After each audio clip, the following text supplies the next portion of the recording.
Ok, ya está transmitiendo. Bueno, pues buenas tardes a todos, a todas. Bienvenidos a esta cuarta sesión del Seminario de Investigación en Ciencias del Comportamiento. Bueno, hoy tenemos también una charla muy interesante. Tenemos al maestro Eben Oviedo Rodríguez con nosotros. Y bueno, para darle la palabra para que nos platique un poco sobre el trabajo de investigación que actualmente está haciendo en su doctorado, me voy a permitir leer una pequeña reseña curricular. Eh, bueno, Eben tiene la licenciatura en psicología con maestría en neuropsicología clínica obtenida por el Instituto Nacional de Neurología y Neurociencia en la UNAM. Actualmente se encuentra realizando su doctorado en el Laboratorio de Neurociencia Social, vinculado con la UNAM, y el Laboratorio Nacional de Imagenología o Resonancia Magnética del Instituto de Neurobiología. Es académico de la UNAM y desempeña un cargo de director de la Consultoría del Cerebro y la Conducta. Además, ha participado como ponente invitado en el Doctorado de Economía Pública y Desarrollo Local de la Universidad de Quintana Roo, en las Jornadas Internacionales de Filosofía del Derecho, dirigidas por el doctor Enrique Cázares, que lo tuvimos la semana pasada, y también ha participado en congresos nacionales e internacionales de neuropsicología, abordando temas relacionados con la toma de decisiones. La charla que hoy vamos a tener por parte del maestro Oviedo está titulada Correlatos neuronales y diseños experimentales asociados con el comportamiento corrupto y deshonesto. Eben, muchísimas gracias por aceptar la invitación. La verdad es que un gusto que te tengamos aquí y particularmente eh, algo que quiero resaltar es que hemos tenido poco contacto con colegas que trabajan en la intersección de neurociencia y ciencias del comportamiento. Así que yo creo que tu trabajo que estás haciendo, lo que nos vayas a presentar y lo que estás investigando en tu doctorado nos va a resultar de mucha relevancia para los que estamos en este seminario. Así que muchísimas gracias. Bienvenido, te doy la palabra y pues listos para escucharte. Perfecto, pues muy bien, pues muchas gracias por la invitación a ti Luis, a todo tu equipo y a todo lo que nos escucha, pues decirles que este es un seminario que hay que estar muy atentos porque deberían de ver la calendarización que tienen de temas y de ponentes y es muy ambicioso, entonces realmente es muy atractivo este seminario. Bueno, yo les voy a hablar de correlatos neuronales, como ya les decía, y diseños experimentales asociados con el comportamiento corrupto y deshonesto. Pongo corrupto y deshonesto porque si somos un poco quisquillosos, pues podemos empezar ahí a discutir qué tanto eso es corrupción o deshonestidad y entonces así abarcamos los dos escenarios. Bien, pues en esa primera diapositiva quiero mostrarles cuál es el objetivo y cuál es el lineamiento a seguir, pero se las quisiera explicar. El propósito es hablar sobre cómo es que la neurociencia ha transitado, cuál es su objeto de estudio. Me parece que es muy importante a la luz de dos cosas principalmente. La primera es que, al igual que la psicología, la neurociencia, digamos, tiende a utilizar ciertamente un lenguaje que puede ser replicable un poco en el sentido común, y eso tiende a veces a confundir o a creer que si yo utilizo esa palabra, ya estoy utilizando ese concepto. Esto es algo delicado a la luz de que tendemos, ya lo decía el maestro Enrique Cázares en la sesión pasada, de repente encontramos neurococina, neurorecetas, y queremos meter neuro a todo, a lo mejor con pretensiones solamente de mercado, pero es importante a la luz del esfuerzo que se está haciendo, por ejemplo, en este seminario interdisciplinario, a entender más o menos un poco ese recorrido que nos va a permitir tener cuidado con esto, pero además nos va a permitir entender que la propuesta que yo les traigo es una propuesta de integración entre disciplinas más que una propuesta de sustitución. Un poco la idea acompaña lo que nos platicaba también en el libro, en el documento del doctor Luis Segoviano en su primera sesión, de esta preocupación por si lo nuevo tiene que sustituir lo viejo, en vez de entender un poco las dimensiones en las cuales se puede ir trabajando. Un poco lo que vamos a hablar en estas siguientes diapositivas. Quisiera insistir que esta charla no pretende ser un manual, no pretende formalizar un tipo de pensamiento definitivo, es más bien una propuesta abierta a la discusión y también al intercambio de ideas. Hay que decirlo que cuando ustedes busquen neurociencia y corrupción en la base de datos de artículos científicos, van a encontrar muy poco, realmente muy poco, y si de eso muy poco lo seguimos filtrando para quitar todo aquello que no tenga evidencia experimental, sino más bien es un ejercicio reflexivo, todavía se hace más poco, más pequeño, y entonces a la luz de esto quiero mostrar, para finalizar, 2 artículos que me parece pueden mostrar un poco lo que se está haciendo o los acercamientos que se están haciendo en neurociencia, pero mi principal preocupación es que ustedes puedan de manera libre valorar el tipo de interpretaciones que se están haciendo en neurociencia. Considero que, y esto es una de las premisas más importantes, que las conclusiones en neurociencia son muy atractivas, la neurociencia es muy atractiva, pero me parece que si lo hacemos a la luz también de los hallazgos de otras disciplinas, por ejemplo, de ciencias sociales, puede ser todavía más estimulante. Pues bien, la neurociencia tiene como objeto de estudio explicar la conducta de los organismos humanos y no humanos y su relación con la actividad del sistema nervioso. Típicamente podemos encontrar que se refiere a cerebro, pero también quiero decirles que es una forma en la cual nosotros tendemos a resumir, pero siempre tenemos que entender que no hay solamente un cerebro ahí adentro con el cual se puede procesar información, sino que forma parte de un sistema conformado por un sistema periférico y central. ¿Ok?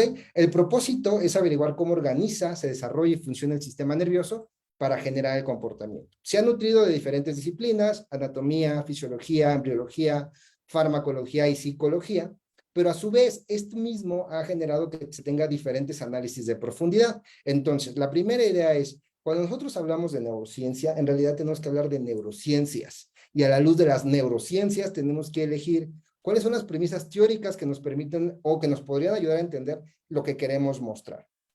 Por ejemplo, nosotros podemos hablar, toda aquella persona que se dedica a la neurociencia debe de entender fisiología celular, los organelos, comunicación neuronal, la plasticidad neuronal, los correlatos neuronales, cómo estos correlatos neuronales se conjuntan para generar sistemas sensoriales, motrices y modelos anatómico-funcionales de procesos psicológicos complejos. Por ejemplo, aquí les muestro lo del lenguaje. Y ahorita se está transitando, digamos, con la parte de la neurociencia social a modelos que tengan que explicar cómo es que en el cerebro se procesan señales sociales. Entonces, a la luz de esto, el primer mensaje que quisiera dejar, perdón, también quisiera decirles que libros en los cuales me estuve basando para lo que les voy a hablar van a aparecer aquí, para que ustedes puedan tener ahí una idea de dónde viene esta información. Pero bien, lo que quiero recuperar es el primer mensaje aquí es que si nosotros desde otra disciplina pretendemos modificar, por ejemplo, un esquema, un modelo anatómico funcional del lenguaje, lo tenemos que hacer también a la luz de la evidencia anterior que tenemos sobre los sistemas sensoriales, sobre los correlatos neuronales, sobre la plasticidad, comunicación neuronal, fisiología celular. Esta es una primera complejidad que aborda cosas interesantes. Primero, que no es fácil sustituir, y lo otro es, no podemos violar todo lo que ya se sabe. ¿Okay? Esta es una de las primeras premisas importantes. Bien, entonces, hablando de esto, la neurociencia podemos dividirla en 2 tipos, de forma muy gruesa. Conductual o no conductual, o también le podemos llamar cognitiva a la conductual, ¿ok? Principalmente hay 3 que desde mi punto de vista pueden aportarle a las ciencias del comportamiento por el nivel en el cual les abordan su perspectiva de estudio. La neurociencia cognitiva, la neuropsicología y la neurociencia social. Cada uno tiene diferente preocupación y diferente estrategia. La neurociencia cognitiva se preocupa por entender los correlatos neuronales, por ejemplo, asociados con el lenguaje, la memoria, el pensamiento. La neuropsicología intenta integrar, principalmente la histórico-cultural, aspectos que tienen que ver con situaciones socioculturales y cómo modifican esto al cerebro. Y finalmente la neurociencia social, que ya les había explicado. Entonces, lo primero que quiero mostrarles es, estos son algunas de las neurociencias que pueden ser útiles para ir a integrar a las ciencias del comportamiento. ¿Ok? Bien, la neurociencia conductual particularmente, y un poco con la herencia que ha tenido la disciplina con este dualismo cartesiano, es que se ha dividido al comportamiento humano en simple o reflejo y complejo e impredecible. El reflejo vendría siendo estos movimientos involuntarios donde se piensa que no hay una deliberación consciente de la persona para generar este comportamiento. Este sistema reflejo se ha llevado a muchos niveles, ¿no? Por ejemplo, llevado al extremo, podemos decir que las personas no tienen libre albedrío, sino es un conjunto de correlatos neuronales que están asociados con esto. ¿Ok? En cuanto al comportamiento complejo impredecible, hacen referencia a aquel donde estén deliberaciones conscientes de una mente. ¿Ok? Entonces, en este sentido, también se ha llevado a un extremo a pensar, por ejemplo, que nosotros con esta mente podemos controlar un cerebro. Esta es una de las grandes dicotomías que hay permeado a la neurociencia conductual particularmente, y de acuerdo a estos dos autores que yo les pongo aquí, que es Fuster y Glimcher, sigue permeando la neurociencia moderna y sigue siendo un tope que nos ha impedido poder evolucionar a otro tipo de análisis. Esto es algo importante porque viene a la luz de los hallazgos que vamos a observar más adelante. Pero bien, entonces, este dualismo entre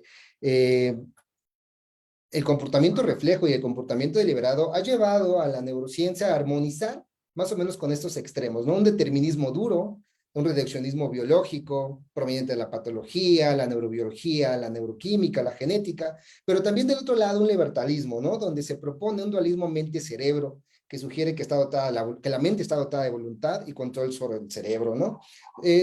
Tendemos a rechazar siempre que nosotros caemos en uno de los extremos, pero normalmente en nuestro discurso o en el tipo de teorías que nosotros abordamos, se nota que estamos más o menos en estos dos escenarios, pero a veces es de una forma que no es propositiva, sino simplemente, digo, puede ser una cuestión pedagógica. Pero particularmente, y a la luz del tema que me interesa, yo quisiera hablar de una propuesta epistémica de la neurociencia que tiende a ser más equilibrada, que es el compatibilismo. No es que exista una sola neurociencia compatibilista, hay distintas y en diferente grado. Esta doctrina refiere que el libre albedrío, por ejemplo, y el determinismo son compatibles. Admiten cierto determinismo, pero lo consideran irrelevante para la conducta humana, ¿no? Entre sus premisas importantes a la luz de lo que nos pueden dar para la ciencia del comportamiento está: el comportamiento humano es producto de una intrincada interacción entre los mecanismos neurobiológicos y los mecanismos socioculturales. El comportamiento emerge de ciclos percepción, acción, entorno. Y también se postula la existencia de un entorno interiorizado en circuitos neuronales que evolucionaron a la par de la sociedad. ¿Ok? Entonces, doctrinas que son compatibles con el compatibilismo se han movido más o menos en estos escenarios. Desde luego que hay gradientes, por poner uno. ¿Existe un entorno interiorizado? ¿O el cerebro trabaja con un entorno que está externalizado? ¿No? Podemos jugar con estas variables, pero lo importante aquí, y que quiero poner en juego, es que se le está dando peso no solamente a los sistemas neurobiológicos, sino que es importante empezar a integrar los mecanismos socioculturales. La gran pregunta y el gran desafío me parece que es, ¿y cómo? ¿Cómo, en qué grado, en qué medida? Pues bien, esta propuesta compatibilista de alguna manera congenia, por ejemplo, con la propuesta antropológica del exocerebro de Roger Bartra, con la hipótesis evolutiva del cerebro social que ha narrado Foster, que ha descrito Harari, la neuropsicología histórico-cultural de Luria, la neuroeconomía de Glimcher, o incluso cierto tipo de determinismo moral que establece que respondemos a exigencias sociales, límites biológicos y criterios culturales. De esto que todos podríamos decir que son compatibilistas, insisto, podemos jugar más o menos en el grado de cómo interaccionan, de dónde se encuentra el entorno, y sobre todo algo que es muy interesante a la luz de la neurociencia. ¿En qué circunstancias pareciera que no es tan homogénea esta interacción? Porque pareciera que hay más bien una interacción heterogénea. En ciertos escenarios o contextos puede haber un poco más de influjo de contextos sociales y en otros más biológicos. ¿Ok? Entonces es un juego interesante. Solo a la luz de la poca información que hay en el tema, me parece que de estas teorías podemos obtener información relevante que pueda funcionar como puente para ciencias del comportamiento.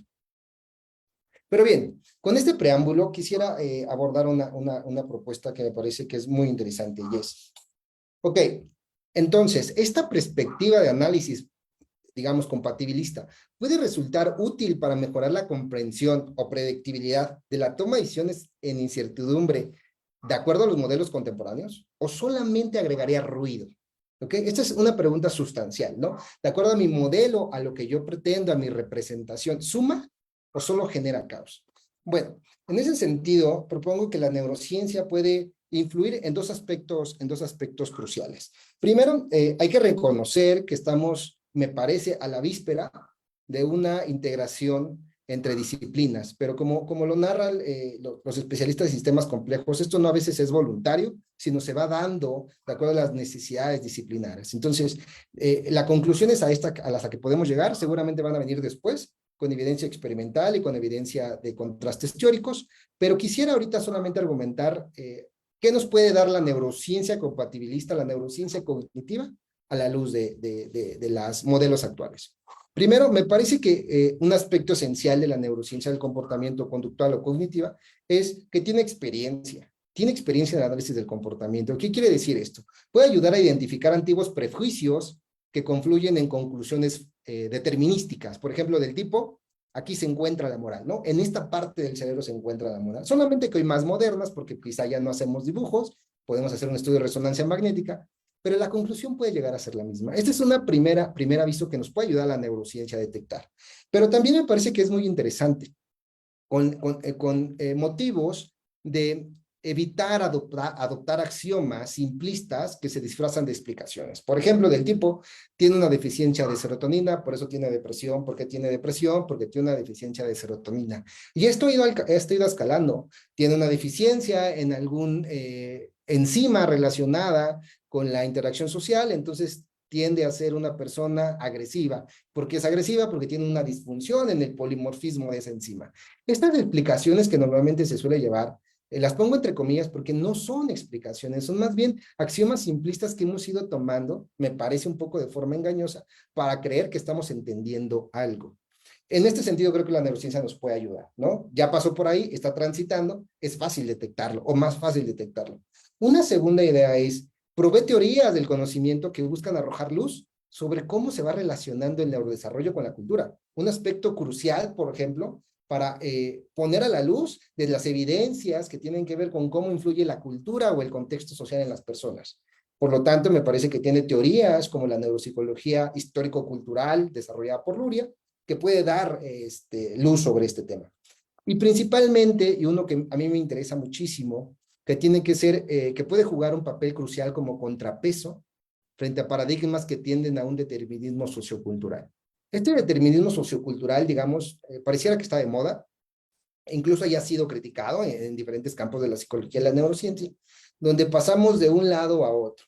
De tal manera que la propuesta que vengo a hacer es, ¿valdría la pena hacer una sustitución simplista o valdría la pena hacer un esfuerzo de integración y entender en qué grado, en qué medida, en qué condiciones se pueden empezar a unir saberes de lo disposicional con lo situacional en el lenguaje del que nos hablaba el doctor Enrique Cáceres?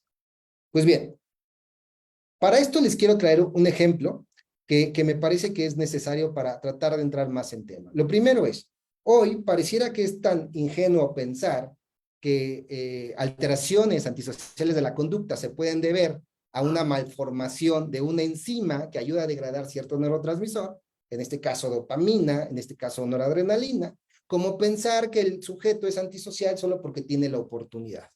¿Ok? Entonces, en este sentido, les pongo aquí yo un ejemplo de un artículo donde se empieza a ver cómo puede haber interrelación entre componentes sociales y componentes neurobiológicos. Entonces, fíjense, en el eje de las Y, lo que estamos viendo es un índice de conducta antisocial que ellos sacaron, ¿ok? A través de entrevistas, cuestionarios, evaluaciones.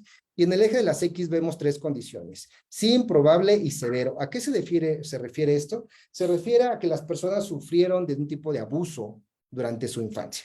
Y además lo pusieron con una actividad de la enzima que les comentaba, alta o baja. En neurobiología lo que esperaríamos es que haya un polimorfismo, le decimos, es decir, que haya una variabilidad suficiente en esta enzima para que haya un funcionamiento adecuado. Si no hay este polimorfismo, si no hay esta variabilidad de esta enzima, entonces empezamos a ver problemas de conducta, ¿no? Esta es una de las ideas neurobiológicas. Y fíjense lo interesante que nos permite ver este tipo de estudios de interacción, que por sí misma la variabilidad que es deseada de esta enzima puede generar como un factor protector ante un aspecto cultural como que haber sufrido maltrato, ¿ok? Pero también el hecho de no haber sufrido maltrato genera una diferencia en el comportamiento nada más por la actividad de la variabilidad enzimática. ¿Ok? Pero además lo que podemos ver es que en situaciones de las personas que tienen mayor conducta antisocial, parece ser que es una combinación de un aspecto neurobiológico que tiene que ver con la variabilidad de una enzima, con un aspecto social, y que por eso tenemos un índice muy alto de actividad. ¿Ok? Esto es a la luz de poner un ejemplo de la importancia de la interacción. Pero ahora déjenme ponerles otro a la luz más cercana del tema de economía del comportamiento. Para esto, quisiera retomar una de las tesis de Zimbardo, que fue retomada por el doctor Cáceres hace 8 días. Una de las premisas que a mi parecer son de las más importantes del doctor Zimbardo, quien es psicólogo social, es que dice, nosotros tendemos a considerar o predecir nuestro comportamiento y el de los demás según experiencias limitadas, escenarios familiares, donde hay cierto control o límites, normas sociales, normas morales, normas legales. Pero dado que no es usual que convivimos en un entorno nuevo y desconocido donde nuestros viejos hábitos ya no bastan, es vital que en estos escenarios inusuales ocasionen que no podamos predecir si nuestro viejo yo actúe como lo esperamos, ¿no? Recordarán ustedes su famoso estudio, ¿ok? Y esto nos hace más sensibles al contexto social, ¿ok? Evidencia de esta sensibilidad social también ha sido retomada por cuestiones experimentales en el libro de Raimundo Campos, Economía y Psicología. Se ha visto en propuestas teóricas como cognición situada, que se ha desarrollado mucho en contextos escolares, y también lo que nos hablaba el doctor Cáceres del nicho cognitivo, ¿ok? Esto es lo situacional. Perfecto. Pero bien, pasemos a esto. Y esto es algo que me interesa. Perdón, estoy moviendo un poco esto porque si no, no me deja leer todo lo que está en la diapositiva. Entonces, en este intento de proponer más bien una interacción y no sustitución de las evidencias situacionales a las evidencias disposicionales, recupero lo de que les había hablado de la neurociencia compatibilista y aquí pongo las premisas que ya les había narrado. Por ejemplo, que promueve una interacción entre percepción, acción y entorno y que el entorno, desde acuerdo a la neurociencia compatibilista, puede estar en mayor o menor medida representado por redes neuronales en el cerebro.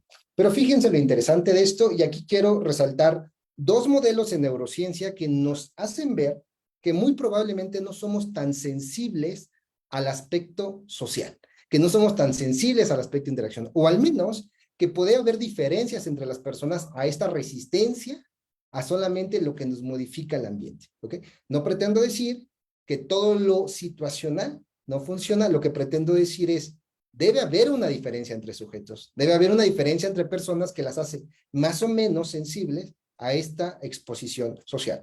Y primero les quiero poner el modelo más contemporáneo sobre estudio de emociones y sentimientos por dos razones, porque están muy relacionados con la parte del comportamiento moral, ¿no? Las tesis de comportamiento moral están enfatizando sobre el poder de esta culpa, sensación de daño, y esto puede pues promover que no cometamos actos que transgredan las normas. Pero en este momento lo que quiero resaltar es algo muy importante, que es el hecho de que las emociones y los sentimientos tengan, anatómicamente hablando en el cerebro, diferentes rutas, la hace no solo sensible a diferentes procesos, sino a diferentes enfoques madurativos. ¿Qué quiere decir esto?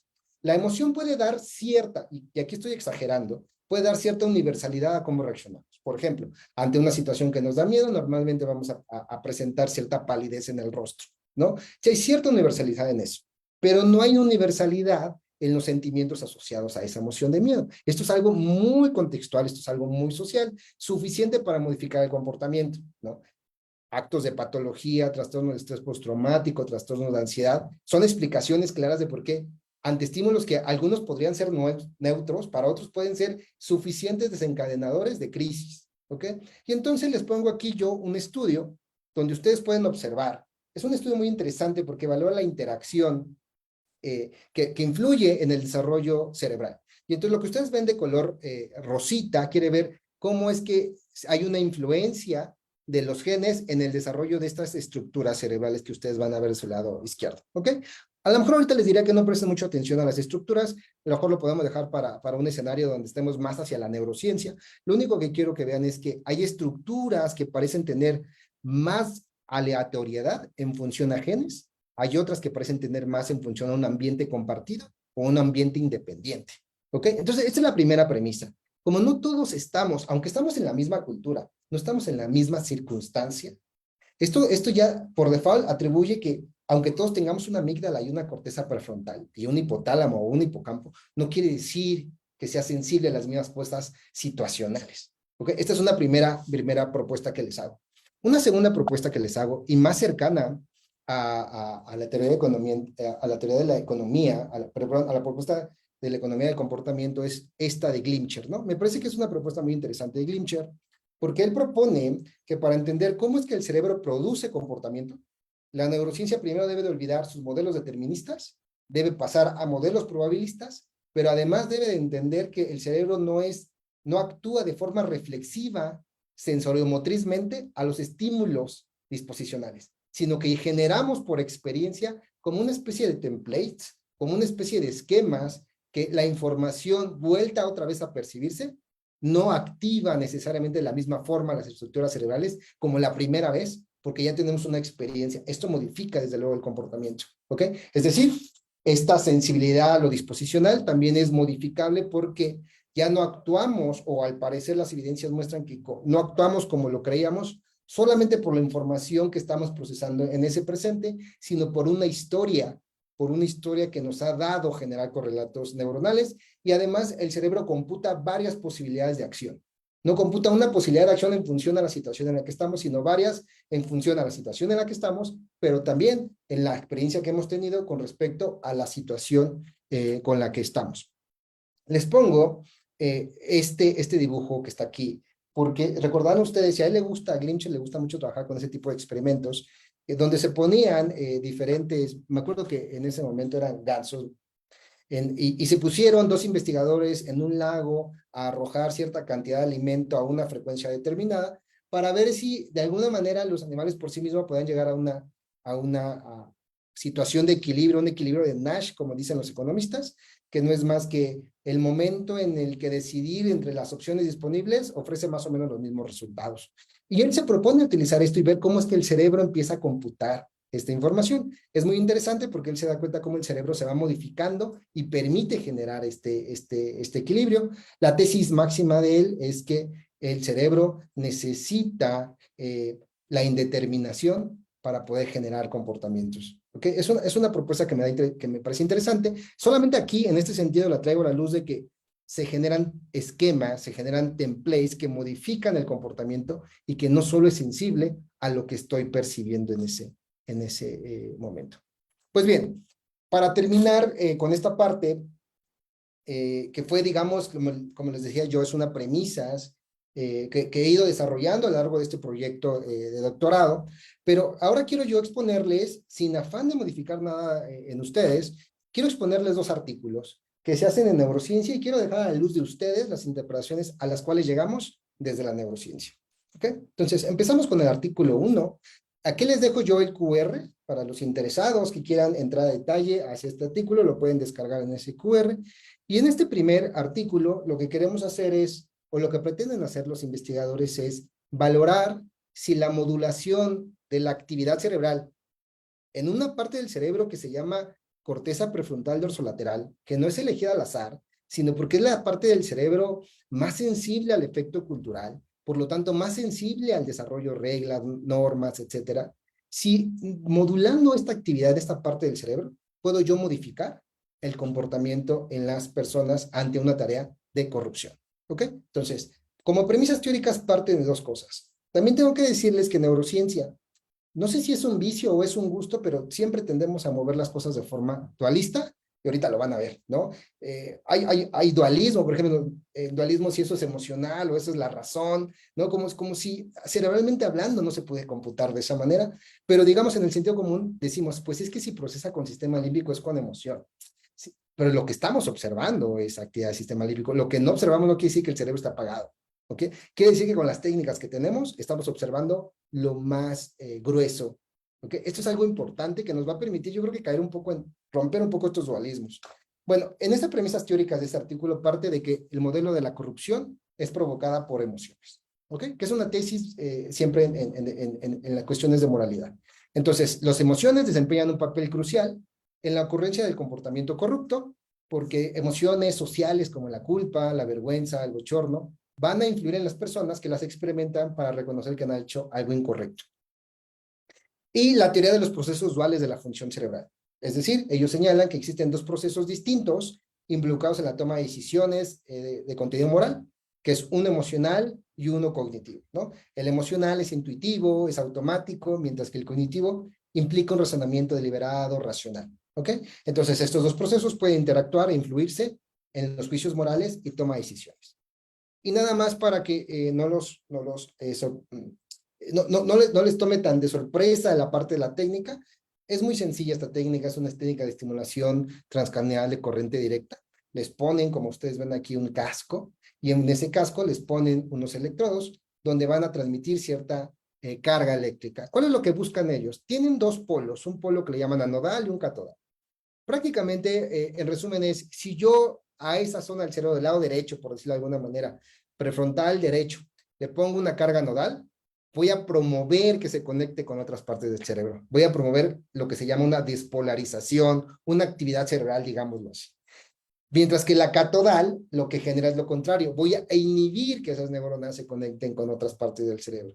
Genero que, o más bien dificulto, que haya potenciales de acción y por lo tanto que haya comunicación neuronal. ¿Ok? Entonces, esa es la lógica de esta técnica y prácticamente lo que ellos hacen como objetivo es, voy a investigar los efectos de la estimulación transcranial corriente directa en el comportamiento correcto y así evaluar sus mecanismos neuronales subyacentes. Su muestra es de estudiantes. Hicieron un juego de inversión que ustedes seguramente conocen muy bien, que se llama el juego de la confianza. Y algo que es muy importante para nosotros dentro de la neurociencia y la psicología es qué criterios de exclusión y qué criterios de inclusión incluiste en tu muestra. Y pues ellos solamente se preocuparon por quitar de enfermedades neurológicas o psiquiátricas. Entonces, el diseño experimental es de 3x2, donde tenemos una condición donde voy a estimular la corteza prefrontal dorsolateral izquierda, o voy a estimular la corteza prefrontal dorsolateral derecha, y una situación control en dos escenarios, donde el monto administrado va a ser alto o en donde el monto administrado va a ser bajo. Entonces aparece esto que ustedes ven aquí, espero si se pueda observar. En esta tarea hay dos jugadores, un cliente y un administrador. El participante es el administrador y se le hace creer que hay un tercero que es un cliente, pero este es el investigador. Y lo que hacen es lo que ustedes ya han visto en este tipo de tarea de juegos. Se le da una cantidad a invertir, por ejemplo, aquí vamos a poner 200 yuanes. Entonces, hay dos opciones, que la inversión falle o que la inversión sea un éxito. Esto se desarrolla de forma azarosa por una computadora. Si la inversión falla, como se ve aquí, entonces al cliente se queda 40 y se le da 40 al participante. Pero si la inversión es exitosa, se le da al cliente 400 y el participante se queda 200. Pero si el participante decide referir que a pesar de que haya sido exitosa, refiere que fue un fallo, pues el cliente entonces se lleva 40 y tú te puedes llevar 560. Lo que se promueve es que tengas tú la oportunidad de decir, oye, y si le miento a la persona y le digo que la inversión falló, ya nada me le tengo que dar sus 40 y yo me quedo con todo lo demás. ¿Ok? Entonces, ese es el diseño que se utilizó.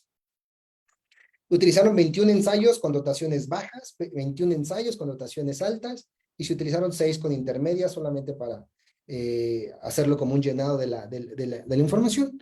Antes de que le metieran la estimulación transcranial directa, le leyeron las instrucciones, se vieron que las comprendieron. Después se les aplicó esta técnica y entonces se midió la variable corrupción como el porcentaje de comportamiento corrupto exhibido, así como el tiempo de reacción al tomar esa decisión. Y los participantes ganaban de acuerdo a sus selecciones durante la tarea y se les decía esto para motivarlos a que tomaran ese tipo de decisión. Entonces, prácticamente tenemos estos tres grupos. Voy a estimular esta parte e inhibo esta. Y al revés, inhibo esta, estimulo esta, y simulado. Le pongo yo los electrodos, pero nunca le doy una descarga eléctrica, simplemente les hago creer que están siendo estimulados por esta descarga. Perfecto, y aquí están los resultados, fíjense. En esta primera gráfica, lo que estamos viendo en el eje de las X es la tasa de corrupción, y en el eje de las Y, las dos condiciones, cuando el dinero administrado es alto y cuando es bajo, ¿no? Y lo primero que se vio es que las personas tienden a aceptar más corrupción, es decir, a mentir para obtener una ganancia, cuando hay más dinero que ganar a que cuando hay menos, ¿ok? También lo que mostraron es que cuando yo estimulo el lado izquierdo del cerebro, lo voy a dejar así para no repetir tanto corteza prefrontal dorsolateral izquierda. Ustedes más quédense que es una parte del cerebro que se encuentra en el lóbulo frontal del lado izquierdo. Cuando yo estimulo esta parte del lado izquierdo, encuentro que hay una diferencia en la tasa de corrupción aceptada, pero solamente con respecto al control. ¿Ok? Entonces, esto ellos lo encontraron solamente cuando estimulo el lado izquierdo. Cuando estimulo el lado derecho, no. ¿Ok? Esa es el primer hallazgo que ellos tienen. Segundo hallazgo que ellos tiene que ver con el tiempo de reacción. Lo primero es que ellos encontraron que cuando la inversión es exitosa, las personas tienden a tomar más tiempo a cuando la inversión falla. Y esto es algo esperable porque en esta condición no puedes mentir.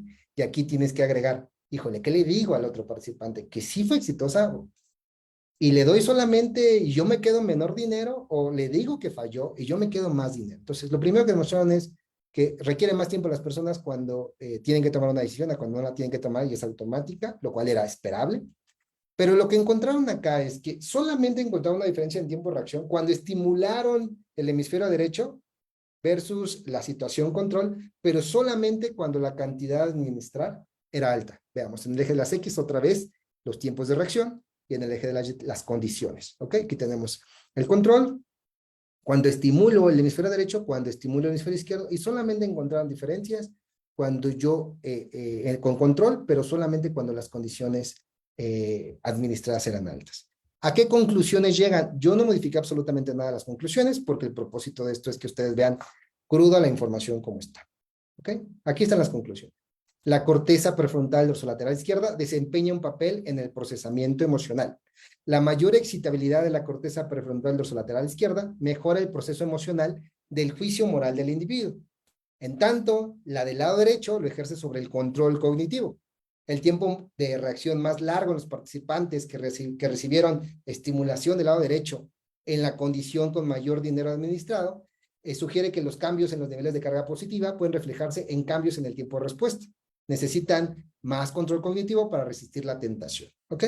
Y aquí yo les pongo las partes del cerebro que son de interés. Hubiera sido más bonito ponerles una resonancia, pero yo sé que el caos que puede generar eso, mejor preferí con esquemas, y ahorita nos movemos un poco a resonancia, pero nada más quiero que detecten que esto es a lo que nos estamos refiriendo, ¿ok? Y entonces en una conclusión general señala, la intuición moral puede influir en el resultado del juicio moral, ya sea porque el proceso del razonamiento moral puede comenzar con una emoción moral, o porque las emociones morales pueden facilitar el razonamiento continuo al distinguir entre opciones éticas y no éticas, ¿ok? Aquí terminamos con el primer artículo, las conclusiones del primer artículo y se los desglosé. Ahora voy a terminar con la presentación de un segundo artículo más moderno, más complejo, pero me parece que arroja resultados que ustedes pueden ir analizando. Artículo 2. Otra vez, aquí está el código QR por si ustedes quieren bajar el artículo y lo que quieren evaluar es las bases neurales de la corrupción en tomadores de decisión que poseen o que tienen el poder de hacerlo, ¿no? Ellos utilizan premisas teóricas totalmente anatómicas, ¿ok? Y definen a la corrupción como el abuso del poder otorgado para obtener un beneficio privado. Y entonces a ellos particularmente en su diseño lo que les interesa es evaluar los costos morales, la ruptura de reglas como primer costo moral y el daño ocasionado a un tercero inocente como la segunda regla moral. Como les decía, parte de premisas neuroanatómicas. Entonces, ellos lo que hipotetizan a través de estas premisas neuroanatómicas es que hay estructuras que se han visto en otro tipo de estudios, no necesariamente relacionadas con tareas de corrupción, sino sí con tareas emocionales, que la ínsula anterior y la corteza prefrontal lateral desempeñan roles importantes en la evaluación de los costos morales y las ganancias materiales, respectivamente. ¿Ok? Ahorita, digamos que lo más importante es, más que aprenderse las estructuras, lo que me interesa es que ustedes vean cómo este diseño que ellos desarrollaron permitió a los investigadores separar y evaluar los correlatos neuronales por separado del costo moral de romper las reglas versus el costo moral del daño a un tercero, y al mismo tiempo comparar si se parecían entre los más corruptos, sus correlatos neuronales, y si se diferenciaban de los menos corruptos. Y vamos a avanzar hacia eso. Como les decía, ellos utilizaron una técnica más contemporánea, bueno, perdón, no más contemporánea, sino de mayor utilidad en la investigación, que es la resonancia magnética funcional. Es una técnica de neuroimagen muy pop, ha sido muy buscada y permite observar, tiene muy buena resolución espacial, la respuesta hemodinámica asociada al acoplamiento neurovascular asociada a una actividad neuronal. Y aquí viene la primera cosa que ustedes tienen que recordar siempre que escuchen resonancia magnética funcional. No evalúa de manera directa la actividad neuronal, la infiere a partir de los cambios registrados en la respuesta neurovascular. ¿Okay? Esa es la primera máxima de una limitación de la tarea de la resonancia magnética. El objetivo del estudio fue entonces investigar cuáles eran los substratos neuronales de acuerdo a esta tarea. Otra vez fueron 40 estudiantes chinos y se utilizó un juego que ellos diseñaron, el juego de la oportunidad, un diseño intrasujeto de 2x2. La variable soborno se operacionalizó como la aceptación de una propuesta para transgredir las reglas en la condición soborno, y lo que lo que les interesaba evaluar era, insisto, cuáles son los correlatos neuronales de formar parte de un fraude o de formar parte del daño a un tercero. Su tarea es esta, fíjense, aquí se las voy a explicar, espero que se pueda observar. Dividen las condiciones primero en hay personas que están solas o escenarios acompañados. Cuando hay solamente está el participante, ¿ok? Que es el que tiene el poder de la toma de decisión y el que propone. Y después agarraron un tercero para modelar el daño a un tercero, ¿ok? Pero como querían, si yo utilizo nada más este participante y lo que querían modelar con ello era romper las reglas. Pero si yo agrego un tercero inocente, lo que quiero yo además es observar no solo romper las reglas, sino también lo que quiero evaluar es el daño a un tercero, ¿ok? Esas son sus condiciones, solo o acompañado, o en pareja le llaman diadas, y evidentemente con condiciones control, ¿ok? ¿En qué consiste ese estudio? Es un estudio muy interesante. Se le dice a los participantes que van a aparecer en la computadora dos opciones para elegir. Aquí ustedes lo ven en esta pantalla. Voy a ver si se puede hacer un zoom. Así se puede hacer un zoom. Fíjense. Entonces, lo que le dice es, en la condición control, vamos a la condición control primero, más fácil, lo que les dice es, se va a dar una cantidad de dinero y la computadora aleatoriamente te va a decir cuál es la opción elegida. En este caso le está diciendo 96, vamos a poner pesos, son yuanes, 96 pesos para L, que es el proponente, o 4 pesos para el proponente, ¿no? En estas dos condiciones. Entonces, el participante, el tomador de decisiones, no puede cambiar la decisión, solamente le queda aceptarlo, tanto en la condición control como cuando hay un tercero afectado, ¿ok? Pero en la condición soborno agregan esta modificación, es decir, la computadora puede elegir aleatoriamente la elección que hizo aleatoriamente, pero también le agregan la oportunidad de que el ficticio o proponente le diga al participante, oye, me salió esto, pero si tú apruebas que yo reporte que en vez de ganar 4 pesos, gano 96, yo te puedo dar una parte de ese dinero. ¿Ok? En la posición solamente hay una ruptura de reglas porque esta decisión no altera a nadie, pero en la decisión diada o pareja, sí afecta porque el dinero se divide, por ejemplo, entre L significa el proponente y acá significa el tercero afectado. Se disminuye la cantidad del tercero afectado. ¿Ok? Entonces, esto lo hicieron y lo metieron en un estudio de resonancia magnética y prácticamente primero se le pasaba la información a los participantes y se le decía al participante, recuerden que el ficticio es el proponente, se decía al participante, el tomador de decisiones, oye, ¿qué crees? La computadora dijo esto, pero nos conviene, en vez de que yo gane 4, que yo te pueda dar 1 o 2, que yo gane 96, y en vez de darle al otro 4 de los 96, nada más le damos 4, y de estos 96 yo te doy algo. Entonces, le pasa esta decisión, y entonces el participante con botones tiene que decidir si acepta o rechazo. Fíjense, ¿qué le está diciendo? Mira, si tú aceptas esto, que no es lo que dijo la computadora, sino lo que yo te digo, tú puedes llevarte 38 de estos 96 y yo me llevo 58. Y le dejamos sus 4 al tercero, ¿ok? Entonces ellos tienen que decidir en aceptar o rechazar. Bien, esta es la tarea. Y se les dijo que la ganancia que iban a obtener era que se iba a tomar un fuego al azar de todas estas ensayos y de eso se iba a obtener la ganancia que le iban a pagar, con el propósito de que también se estimulara un poco la decisión de que ellos tomaran lo que deseaban económicamente hablando. Listo. Bueno, entonces, decíamos, el papel del participante es acepto o rechazo la propuesta que me está haciendo el jugador ficticio, y mientras yo tomo esa decisión, que puede ser en una condición solo o en una condición con afectación a un tercero, se va a evaluar mi actividad hemodinámica cerebralmente. ¿Ok? Y fíjense, primero, lo que vemos en esta primera gráfica, vemos la tasa de aceptación de corrupción en situaciones solo y en situaciones en pareja. La significancia no fue evaluada, ellos reportan, me imagino porque no la hubo y no tenía caso hacerla porque estaban muy parejos, pero vemos que podemos nosotros al menos describir que en la situación que incluye soborno, que sería el morado y el rosita, disminuye la aceptación de soborno, muy probablemente de forma no significativa, pero al menos a nivel gráfica se puede percibir que hay una tendencia. También evaluaron a través de medidas bayesianas, y esto es algo interesante, que es cuál es el costo moral causado o cometido. Aquí en Teta podemos ver cuál es el costo moral causado por conveniencia con un fraude cometido, y también podemos ver el costo moral causado por perjudicar el interés de una tercera parte aquí en Omega. Lo primero que es de interés es que pareciera que los participantes están más de acuerdo, ¿no? Lo vemos más homogéneo cuando vemos que hay un costo moral por perjudicar a un tercero, pero vemos que es más heterogéneo la respuesta entre los participantes cuando decimos, oye, hay un costo moral por romper las reglas, ¿no? Un poco de esto ya nos comentaba ya el doctor Cáceres cuando hizo su investigación con jueces, ¿no? Donde damos por sentado que porque existen una regla las personas las van a seguir, ¿no? Aquí estamos viendo que hay una heterogeneidad en la asimilación o comprensión de esto. Pero vean, metiéndonos un poco a estudios de imagen, no voy a meterme en detalles porque entiendo que no es el propósito, solamente quiero que observen una situación interesante.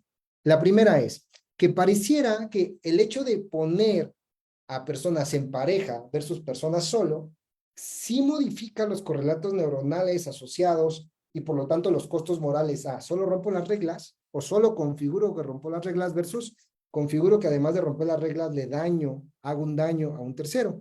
Y nosotros, por ejemplo, vemos que en el caso de una parte del cerebro que se llama la ínsula anterior, que se ha relacionado con el proceso de sentimientos y con otro tipo de situaciones que tienen que ver también con aspectos clínicos, se ha demostrado que en este estudio, perdón, esta actividad en esta zona del cerebro se observa solamente cuando hay un tercero afectado.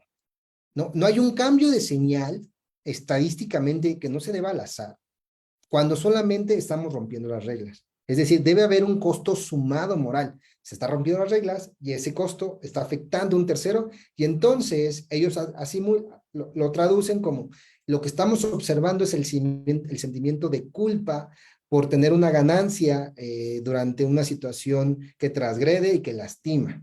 Ese es uno de los hallazgos. Otro de los hallazgos tiene que ver, que es muy interesante, a la luz de las evidencias en neurociencia social, que solo se activa esta zona del cerebro, que se llama unión temporoparietal, cuando hay un tercero que puede ser lastimado. Esta zona del cerebro ha resultado muy interesante para los neurocientíficos porque refleja esta capacidad que podemos tener para predecir, para poder tener una idea de lo que el otro puede estar pensando, sus planes, sus deseos. Entonces, esta zona del cerebro, según este estudio, lo que vemos es que solamente hay un cambio de señal, como vemos en esta gráfica, cuando la expectativa de pérdida es la más alta, ¿okay? No cuando es baja o media, solamente cuando es más alta, pero solamente cuando hay un tercero afectado. Es decir, nos duele, pero cuando es mucho y cuando hay un tercero. Si no, no se activa. Y después hicieron estudios para valorar si era tan sensible y específica esta zona del cerebro a la presencia de un tercero, y bueno, estas gráficas lo que hacen es demostrarlo. Y finalmente se fueron a zonas del cerebro que son importantes en el estudio de la moralidad o de la corrupción en la toma de decisiones, que tiene que ver con la corteza prefrontal ventromedial y dorso lateral. ¿Ok? Entonces lo que ellos encontraron es que la corteza prefrontal ventromedial codifica el valor subjetivo de las condiciones. Entonces vemos un cambio de señal ante situaciones de valor subjetivo, pero solamente cuando es alto en esta zona del cerebro. Es la misma zona del cerebro que se activa, por ejemplo, en personas que consumen sustancias y están frente a indicadores o situaciones que están asociadas con alguna sustancia con la sustancia que consumían. Entonces, pareciera que es una zona muy importante que tiende a activarse ante el valor subjetivo de los estímulos, pero en situación de soborno solamente se activa o solamente vemos nosotros mayor reclutamiento cuando hay el valor subjetivo es más alto, ¿ok? Y lo que ellos también aprobaron, pues, o demostraron, es que este patrón de la corteza prefrontal ventromedial, esta parte del cerebro, es independiente de si la toma de decisión acepta sobornos o no. O sea, solamente funciona por igual, simplemente con el acto de hacer una configuración subjetiva sobre el estímulo que estoy desarrollando. ¿Ok? Desde luego no es no es la única estructura que está vinculada, estudios en adicciones han demostrado otras, pero quiero mostrar cómo es una de las estructuras principalmente involucradas. Y finalmente algo que causó mucho interés y es que pareciera que la corteza prefrontal dorsolateral, la que estimularon, ¿se acuerdan en el estudio anterior? Dorsolateral, está relacionada con una señal anticorrupción. Es decir, se activa esta señal en los participantes, hay un mayor cambio de señal en los participantes que deciden no aceptar el soborno. ¿Ok? Y se activa incluso en escenarios donde tienen que ver con una pareja. O sea, es decir, es muy sensible esta señal de anticorrupción si el daño se genera a un tercero. Lo más interesante, me parece, desde el punto de vista de este estudio, es que además ellos encontraron que la diferencias que se encontraba en los participantes entre el costo moral asociado a romper las reglas modulaban la conectividad cerebral que existía entre dos zonas del cerebro, que es la del valor subjetivo con la señal anticorrupción, por decirlo de alguna manera, ¿ok? Corteza prefrontal dorsolateral versus corteza prefrontal ventromedial. Entonces, a menor sensibilidad, por decirlo de alguna manera, a menor sensibilidad a los costos morales que estoy ocasionando, hay menos acoplamiento funcional entre esta zona del cerebro. A mayor costo moral, hay mayor acoplamiento funcional entre estas zonas del cerebro. Es muy temprano para confirmarlo, pero por lo menos podemos hablar de una situación donde directamente no le preguntamos a la persona qué haría o cómo lo haría, sino estamos viendo probablemente un indicador neurobiológico de un acoplamiento entre zonas del cerebro asociadas a los costos morales que tú entiendes de una situación. Me parece que ese es el hallazgo más importante de este estudio. Entonces, más allá de las propuestas neuroanatómicas que ya las he explicado que tienen que ver con los incisos A al D, me parece que donde hay mucha información de la cual se pueda analizar en próximos estudios es de la E a la G. Es decir, se identificó una mayor conectividad funcional entre dos zonas del cerebro cuando se requiere autocontrol. El acoplamiento entre estas zonas del cerebro se modifica en función al costo moral que la persona dice tener de romper las reglas o de dañar a un tercero. Y además, y algo muy interesante es que se encontró que estos patrones neuronales relacionados con el soborno en esas partes del cerebro fueron similares en los participantes que similarmente aceptaron la misma tasa de soborno. ¿Ok? Entonces, esto es una parte que me parece muy interesante. Desde luego, es un estudio hecho con estudiantes y más críticas que no quisiera hacer porque quisiera que ustedes lo analizaran, pero me parece que es una buena medida que nos permite valorar cómo es que puede haber diferencias en la resistencia y en la sensibilidad que puede haber a los estímulos externos, sociales, contextuales, y que puede ser percibida de alguna manera con estrategias de neurociencia. Y bueno, con eso termino esta charla. Agradezco mucho su tiempo y su atención. Ok, muchísimas gracias, Eben. Muy interesante, muy sugerente. Creo que muy... bueno, yo tengo muchas preguntas, pero creo que como todo y siendo moderador, primero me gustaría eh, dejar la oportunidad a que los que estamos aquí conectados empecemos a participar y a hacer el debate y enriquecer, ¿no? Creo que hay muchas dudas, creo que hay muchas inquietudes. Eh, y bueno, aquí ya hay dos participaciones. Igual que en otras ocasiones, me gustaría preguntarte cómo te gustaría que procediéramos con respecto a las preguntas. Podemos hacer una batería de preguntas. ¿Quieres contestar por cada persona que participa? No sé qué te pueda resultar más cómodo. Tú dime y así procedemos. Sí, yo creo que una y una, Luis, porque mi memoria de trabajo, si no, no es muy buena, entonces se me va a ir la segunda, entonces mejor una y una, ¿te parece? Perfecto. Muy bien. Entonces, así como están apareciendo en la pantalla, a ver, nada más, vamos a darle la palabra primero a Paulín. Adelante. Luego Francisco Almonacid y luego Manuel Cobian. Adelante, por favor, Paulín. Claro, muchas gracias. Pues antes que nada, agradecer por la ponencia. Es un tema en el cual más bien tengo bastante interés, más bien por el cual tengo bastante interés, tomando en cuenta mi licenciatura que también es en psicología. Muchas de las posturas que se planteaban en el texto previo a la exposición, bueno, no a la, ¿cuál es una palabra más adecuada? A la ponencia, sí. Siento que se podrían complementar bastante bien con el modelo ecológico de Bronfenbrenner.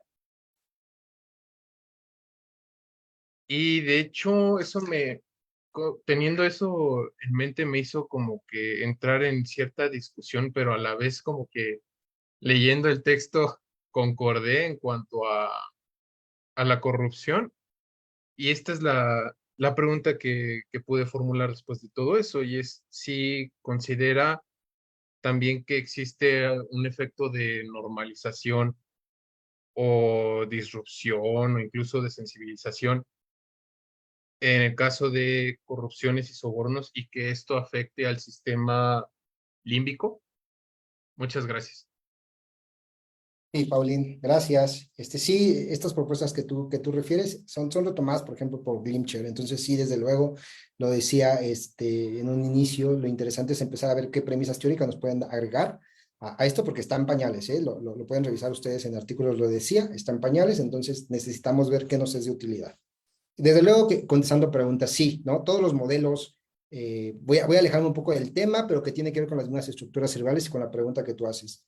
Todo el cerebro es sensible a la exposición, ¿ok? Puede ser que se habitúe o que puede ser que se sensibilice, ¿no? Es una de las premisas básicas en neurociencia.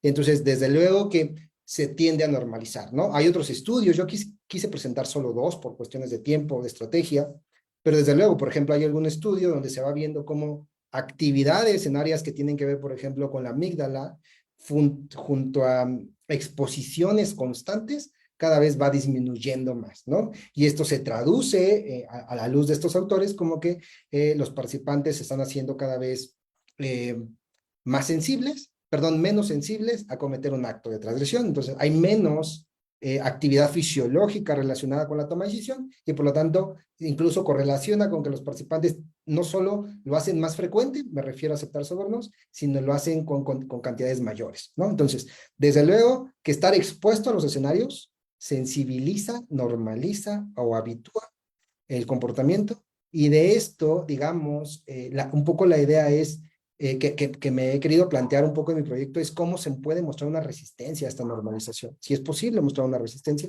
¿cómo se puede conseguir? ¿No? Desde luego que seguramente tú sabrás, Paulín, que en economía de comportamiento se ha hablado mucho sobre los empujones y cómo pueden esto ayudarnos, pero por ejemplo, a la luz de los empujones son cuestiones de novedad.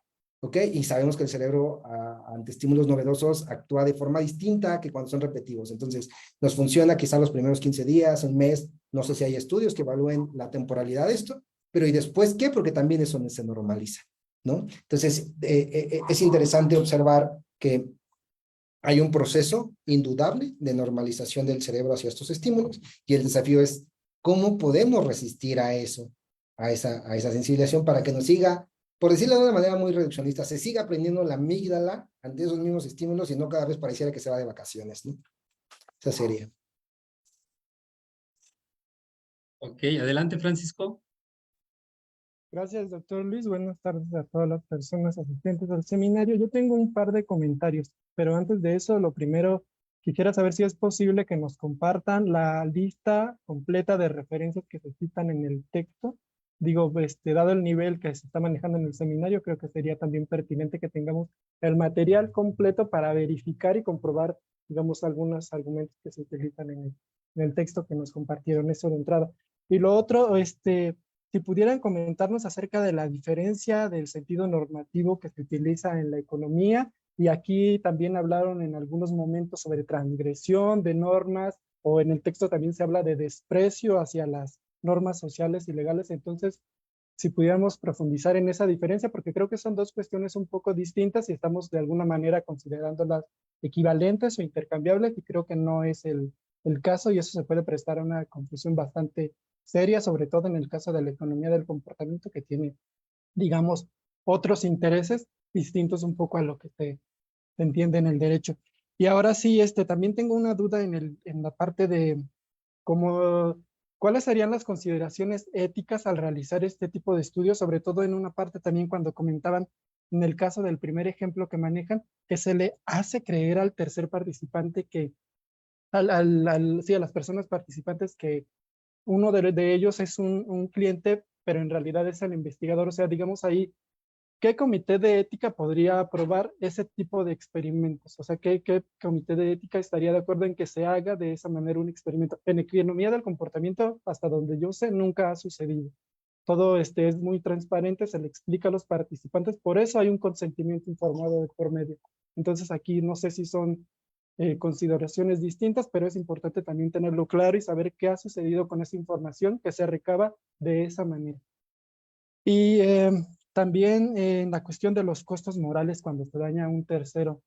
Eh, ¿Quién está dispuesto a asumir que ha dañado a un tercero y que está pagando un costo moral por eso? Y no solamente en los ejemplos que estamos viendo aquí, que la información se obtiene, digamos, de manera experimental, pero hay casos que vemos cotidianamente. Hay uno muy reciente de un alumno que agredió a una maestra. Entonces ahí hay costos morales altísimos, hay costos sociales, se está criminalizando la existencia y el actuar de un adolescente, pero conocemos de fondo lo que sucedió, estamos realmente informados para poder emitir un juicio al respecto. Entonces, digamos, esas serían mis dudas iniciales. Muchas gracias.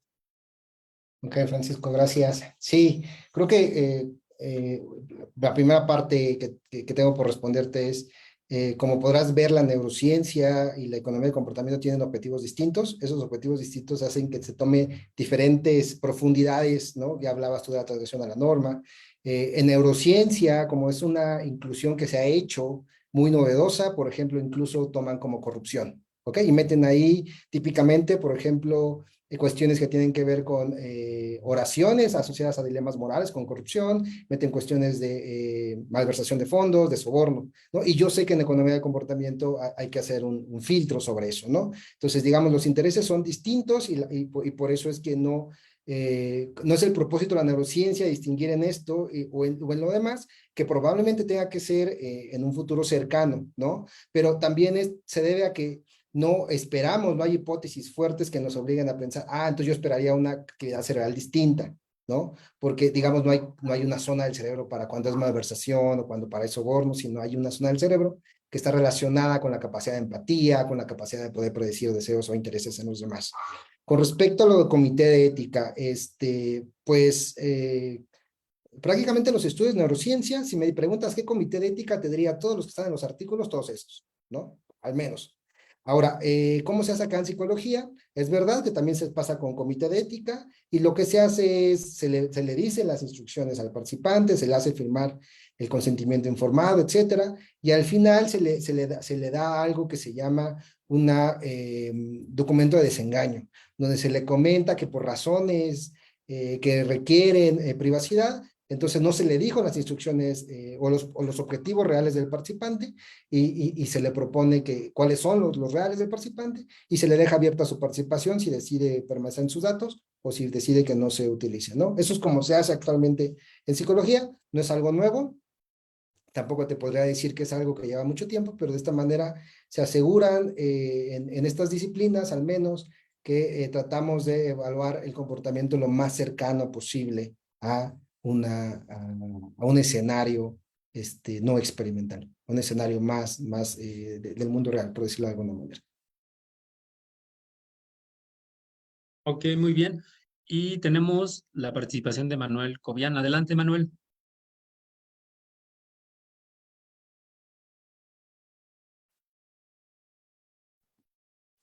¿Qué tal? Buenas tardes. ¿Sí me escuchan bien? ¿Eh?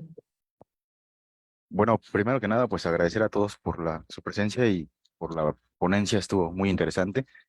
Me gustaría ligarla con el tema de la ponencia pasada, que fue neuroderecho, algo así de la conducta que toman los magistrados y jueces ante las decisiones que son presentadas ante ellos, pues para decidir ante las situaciones, ¿no? Me llama mucho la atención lo que hablas de los hemisferios, bueno, lo que habla usted sobre de los hemisferios, el lado derecho y el lado izquierdo.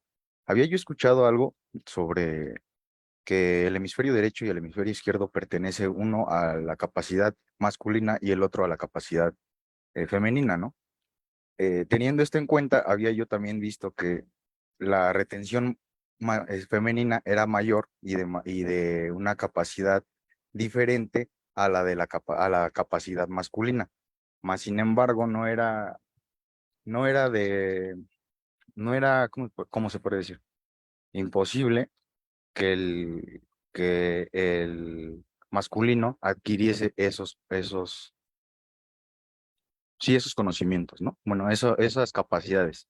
Ahora, eso interviene o intervendría dentro de las tomas de decisiones entre esas mismas interacciones económicamente, poniéndolo de esta forma. En la teoría de juegos se habla del equilibrio de Nash, ¿no? Si habláramos por así decirlo, ¿no? Para ser un poco más breve, ¿no?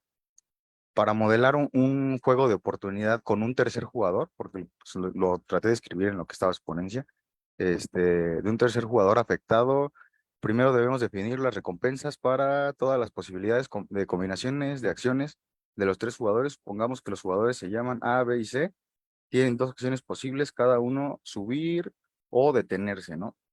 Supongamos que todos van a ser honestos ahí. Se pinta la matriz y si quieres se los comparto a todos después. Ahorita, bueno, que acabe mi participación. El equilibrio de Nash, porque tendría un equilibrio este juego, dependerá de las estrategias elegidas por los tres jugadores y las expectativas sobre las elecciones de los demás.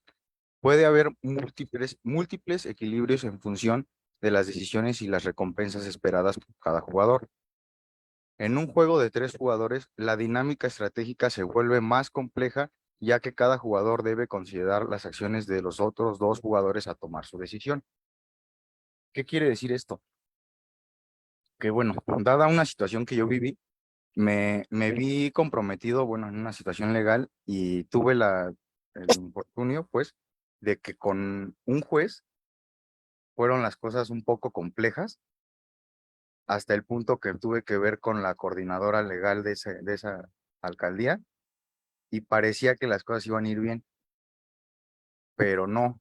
También influyó el aspecto de la corrupción al punto en el que se jugaba de otra forma, pero, ¿cómo se podría decir?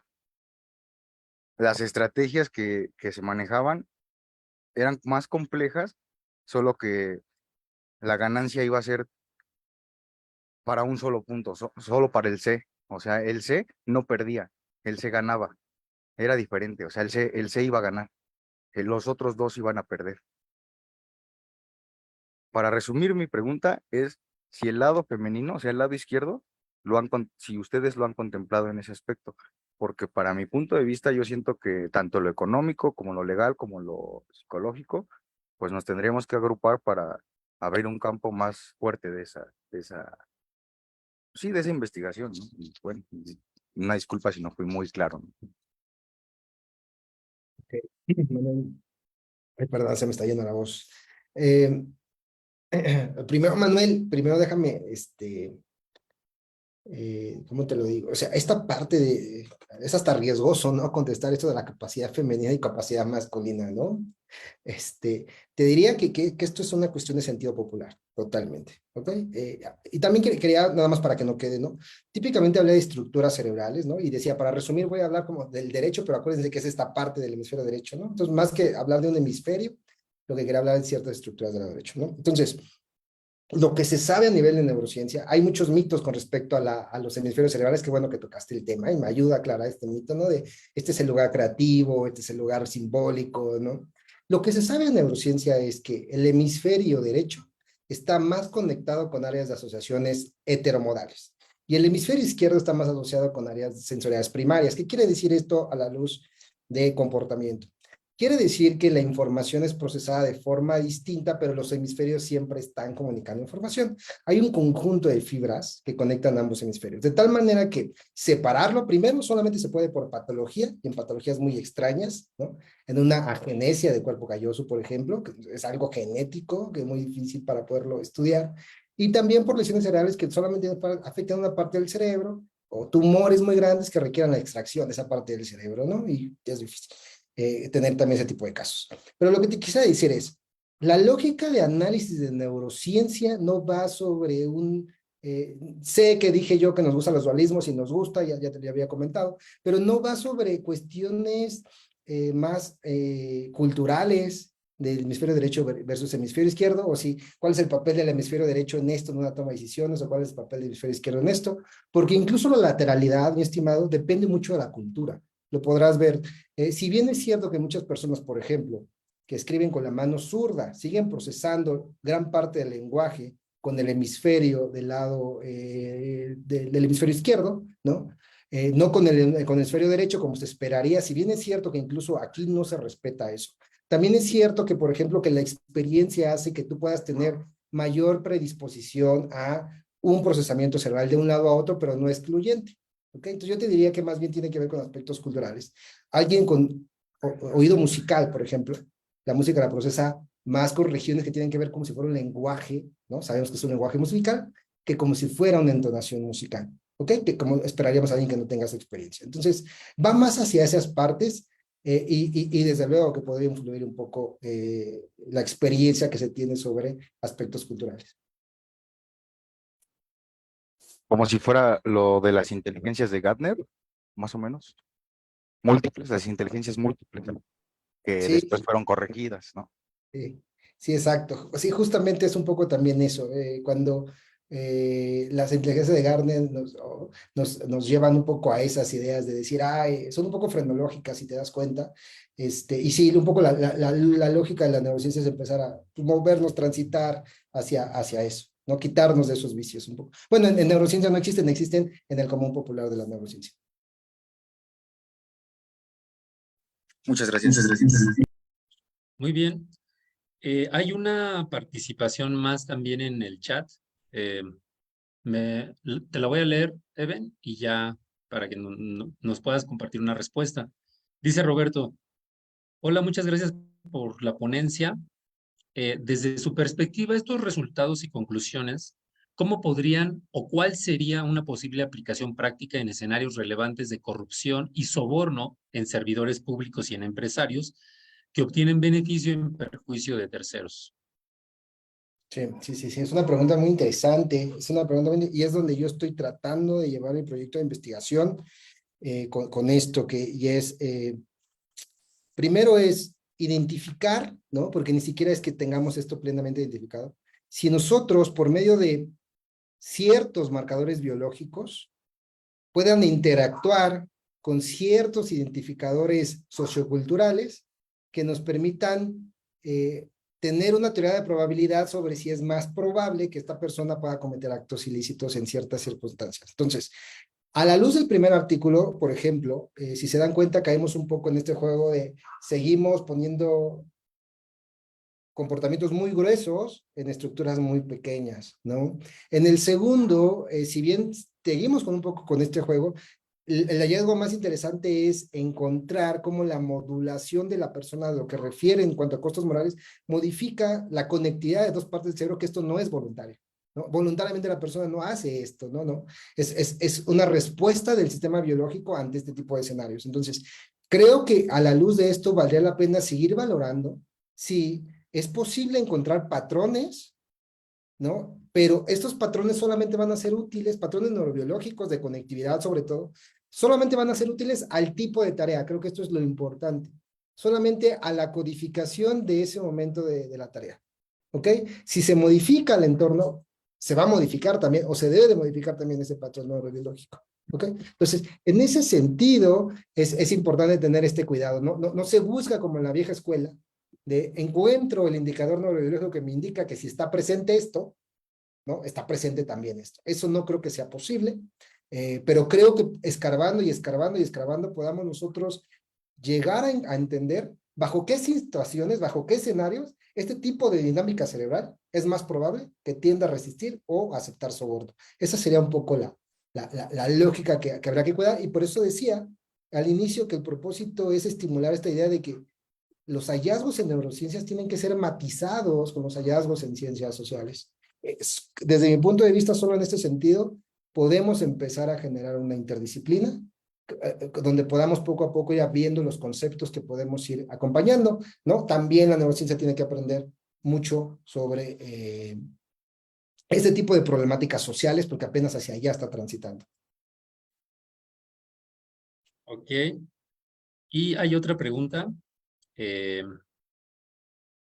Alejandra Sumaya. Dice, buenas tardes, maestro Oviedo. Muchas gracias por su presentación. Aunque es un tema complejo, la forma de su exposición lo hizo más accesible y disculpe que no puedo utilizar mi micrófono, pero envía la pregunta por este medio. Algunas de las investigaciones, en alguna de las investigaciones, supongo, tomó en cuenta el nivel de ingresos de los sujetos que participaron. Sí, muy buena pregunta, Alejandra. Los estudios no lo hacen. Y en mi proyecto de investigación estoy proponiendo no solamente tomar eso, sino también otras variables sociodemográficas, otras variables psicológicas, e incluso a mí me es mucho interés variables neuropsicológicas, ¿no? Pero en estos estudios no, y típicamente te diría, Alejandra, que en el análisis que he hecho de los artículos de neurociencia, solo preocupa si tiene una enfermedad mental o si no la tiene. ¿Ok? Ahí quedan los criterios de inclusión y de exclusión. Pero desde luego que es interesante.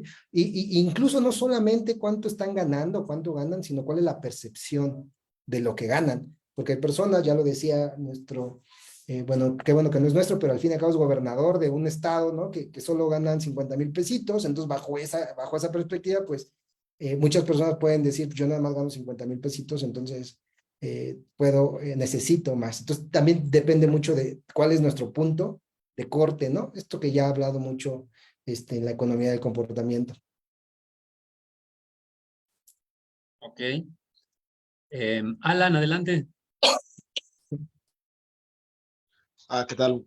Bueno, muchas gracias por la ponencia, bastante interesante. Yo tengo solo una pregunta y es relacionada justo con la actividad cerebral en el área ventromedial. Entonces, esta área está asociada al autocontrol también. Entonces, mi pregunta es, ¿es más probable que una persona con menor actividad en esta área cometa más actos de corrupción? Muy buena pregunta. Te diría que solo sí encontramos esta evidencia en más estudios, pero sobre todo se tiene que conectar con otras áreas. Entonces necesitamos otras técnicas, porque no es la corticomedia por sí mismas. Lo que Ajá. vemos en resonancia magnética, haciendo los análisis estadísticos, es quitamos lo que creemos que es ruido hoy, ¿no?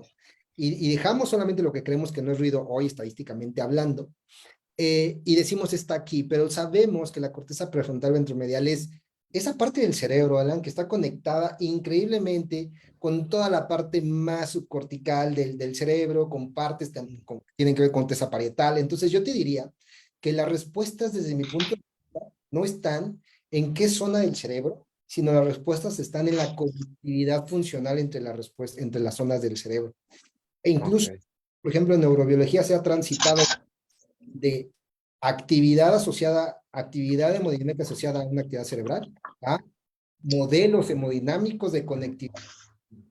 Interacción psicofisiológica, por ejemplo, es una estrategia, y esto es de lo que se basa en el conectoma, ¿no? Este modelo que está haciéndose a nivel para obtener esta información. Yo creo que la respuesta puede ir más en función a cómo se conecta la corteza prefrontal ventromedial, por ejemplo, con el núcleo accumbens, cómo se conecta, por ejemplo, con la La amígdala, recompensa. conecta, por ejemplo, con el hipocampo, ¿no? Y esto qué tiene que ver con las interacciones sociales que ha tenido, con la normalización hacia ese escenario que ha presentado, con los estilos de crianza que ha tenido, qué tiene que ver con la capacidad de su memoria de trabajo, con su capacidad de planeación, de división. Diría que no creo que la respuesta, no sé cuál sea, pero no creo que sea tan sencillo. Ok, muchísimas gracias. Sí, con gusto. También aquí en el chat preguntaba Manuel en qué área. Creo que con respecto a un comentario, podrías preguntarle, bueno, específicamente a qué te refieres aquí, Manuel.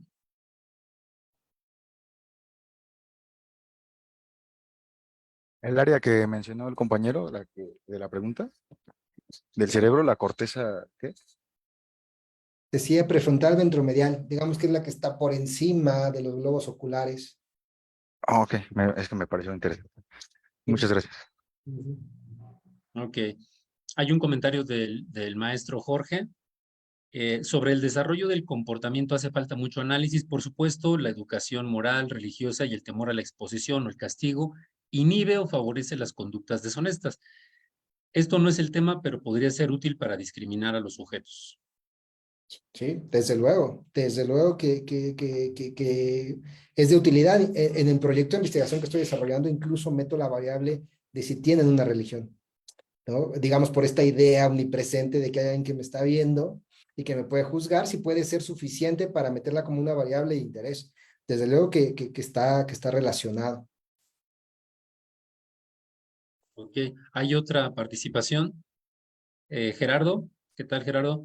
Dice, saludos, no identifiqué si en los experimentos planteados el género de los participantes se toma o no en cuenta. La pregunta es, en términos de la corrupción, ¿los estudios neurocientíficos deberían tomar en cuenta las diferencias de género? Sí, típicamente no se toman, en estos dos artículos al menos, Gerardo, en otros sí se ha considerado, pero no de índole neurocientífico, sino más de índole económico. Y han encontrado, por ejemplo, que en algunas culturas hay una menor predisposición de las mujeres para cometer estos actos de corrupción, pero cuando se controla la variable cultural, se observa que no hay diferencias entre género o entre sexo, ¿no? Dependiendo. Entonces, yo te diría, a nivel de la neurociencia, creo que sería más interesante valorarlo a nivel de hormonas. ¿Ok? Digamos, en este sentido podría darnos un poco más de valor porque nos permitiría observar finalmente lo que distingue a nivel de sexo, ¿ok? No quiero meterme en temas culturales de género, a nivel de sexo, un poco el dismorfismo que puede existir entre ambos sexos tiene que ver con un flujo de hormonas desigual. Entonces, probablemente podamos encontrar ahí algo que ver, por ejemplo, que las mujeres puedan ser más precavidas al momento de inmiscuirse en una toma de decisión, porque a lo mejor pueden ver el tercer o cuarto efecto dominó y a lo mejor nosotros nos estamos quedando en el primer efecto dominó, ¿no? Por decir algo, ¿no? No tengo la evidencia, pero desde luego que valdría la pena y creo que desde ahí se tiene que estimular desde ese tipo de preguntas sobre cómo desde la neurociencia podemos incluso ver si esto tiene sentido.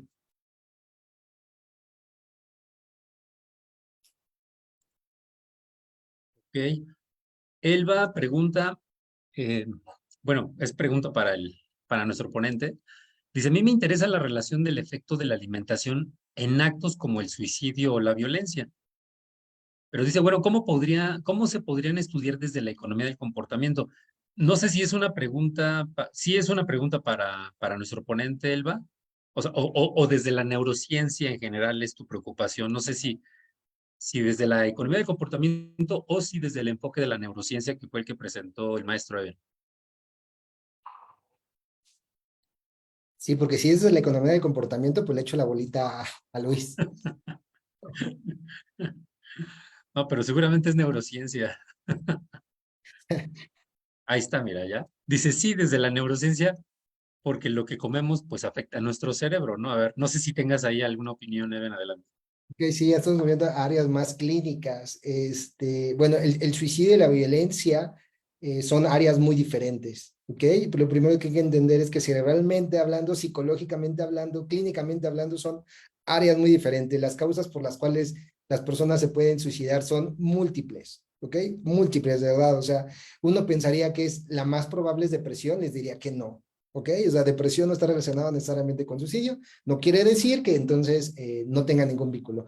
¿Qué quiero decir con esto? Y quiero retomarlo a la luz también de la violencia y que la alimentación modifica nuestro cerebro.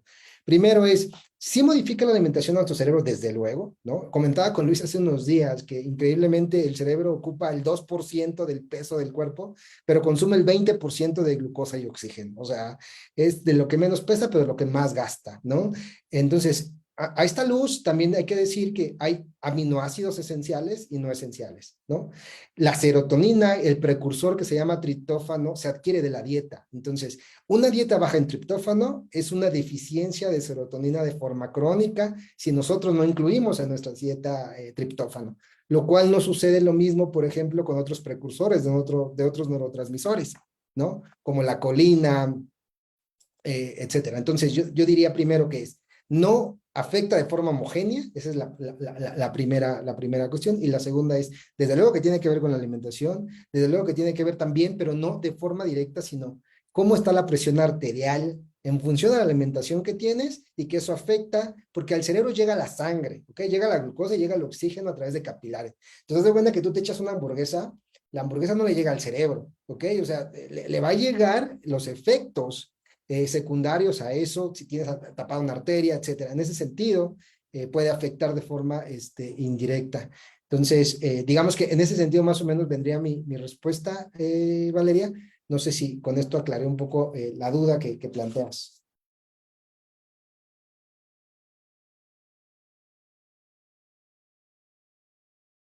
Perfecto. Ok. Bueno, si me permites, ahora me voy a dar la palabra.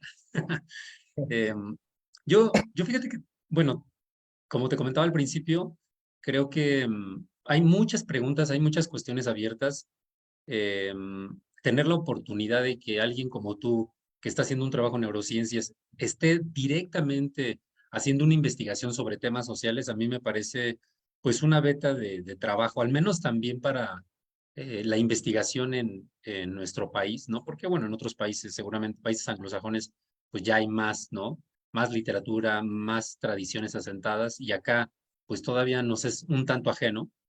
Déjame comentarte, preguntarte algunas cosas que más que, digamos, lo que me interesa es conocer tu opinión sobre estos puntos y cómo nos van a permitir hacer una mejor, digamos, un mejor diálogo, una mejor área de interdisciplina entre las neurociencias y las ciencias del comportamiento, ¿no?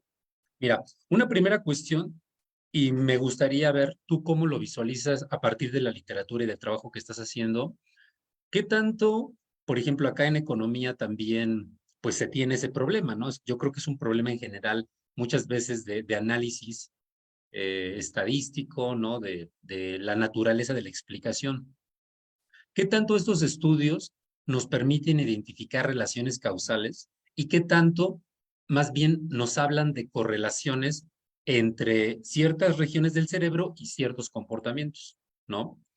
Porque ambas digamos, ambas dimensiones de la explicación, la correlación y la explicación causal, nos permiten arrojar luz sobre ciertas cosas, pero cada una puede tener sus limitaciones.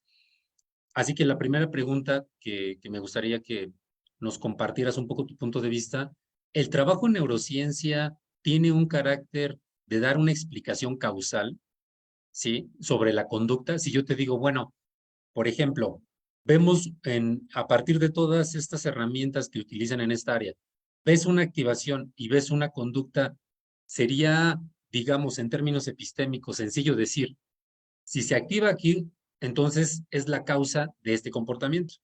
O tal vez, más bien, la activación y la conducta nos hablan de una correlación, pero nos dejan un poco todavía en la duda de que sea una correlación causal. Yo puedo decir, esta región mostró mayor actividad y veo este comportamiento, pero tendríamos la garantía de decir, ok, entonces activas esta área y entonces causalmente generas el comportamiento, o más bien se trata de correlaciones en las cuales estadísticamente decimos la probabilidad de que esta región y estos comportamientos estén asociados es muy grande, pero no causalmente, ¿no?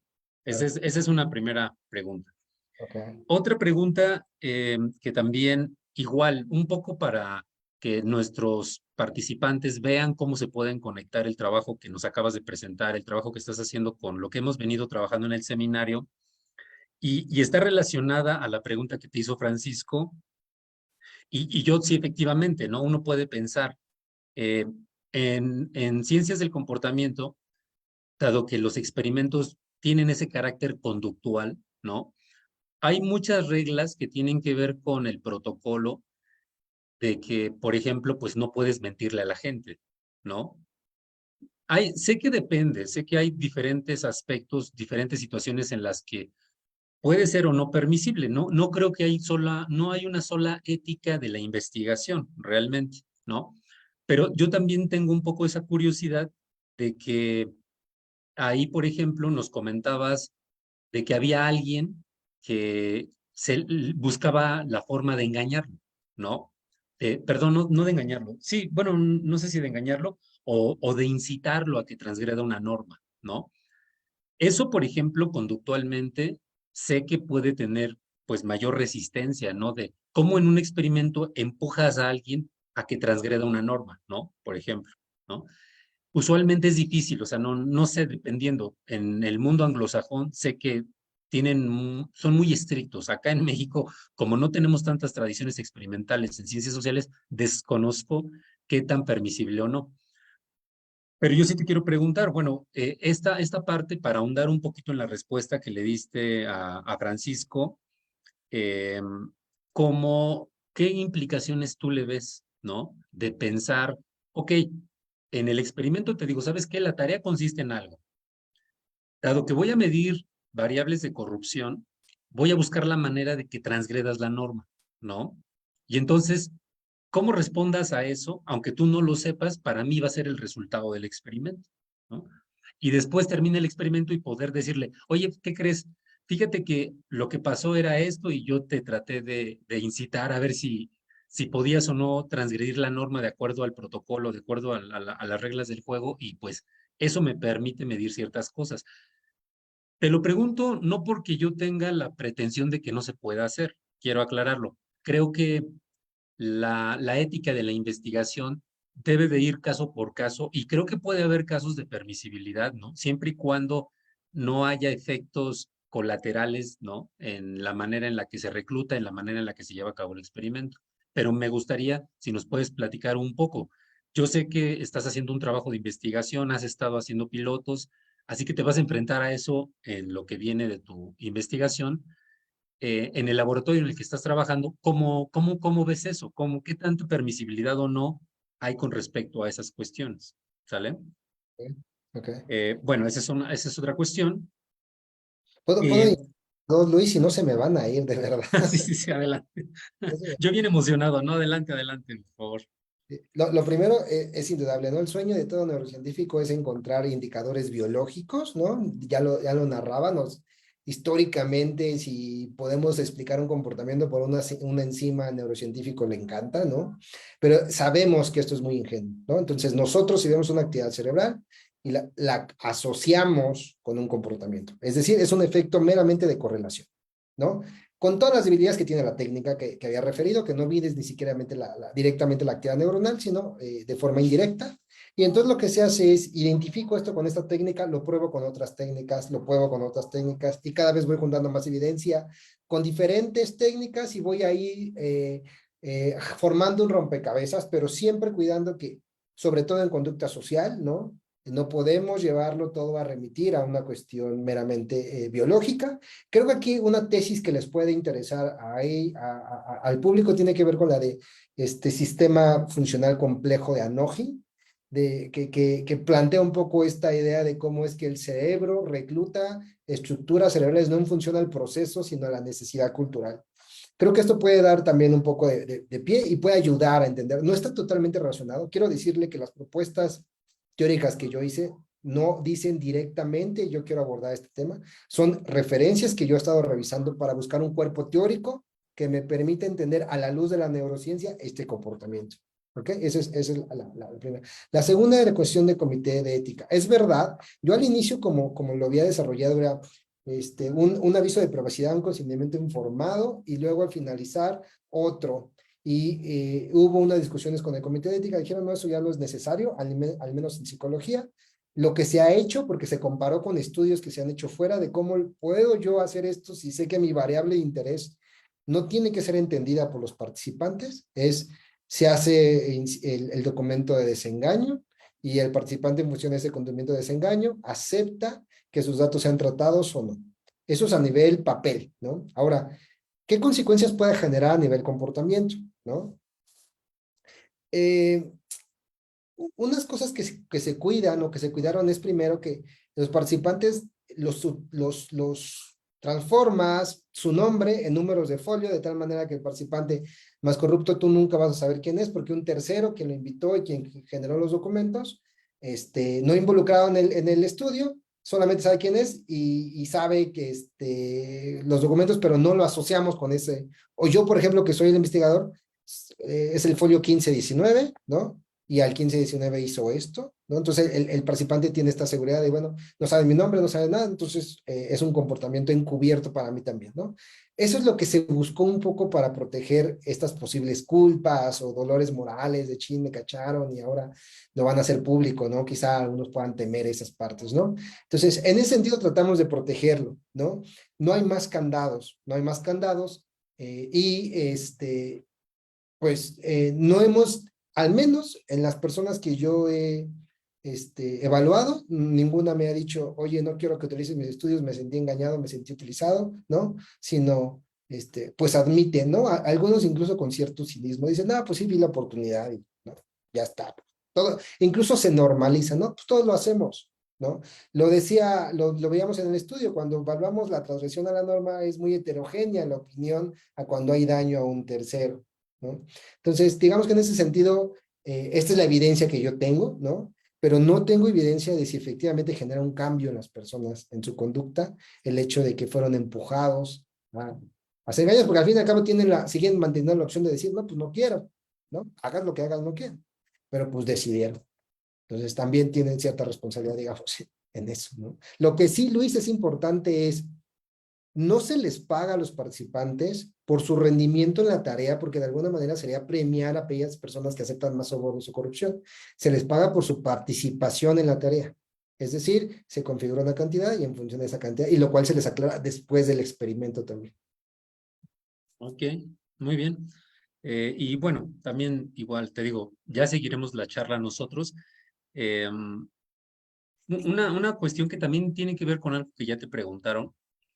Yo, por ejemplo, cuando nos estuviste ahorita platicando las preocupaciones de carácter teórico, de carácter disciplinar, cuestiones de determinismo, libertarismo,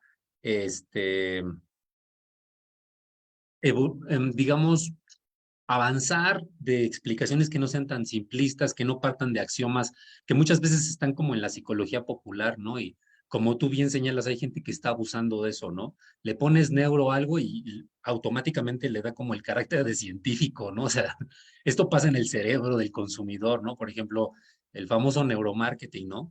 Acá en el ámbito administrativo hay un boom muy grande de todo esto, ¿no?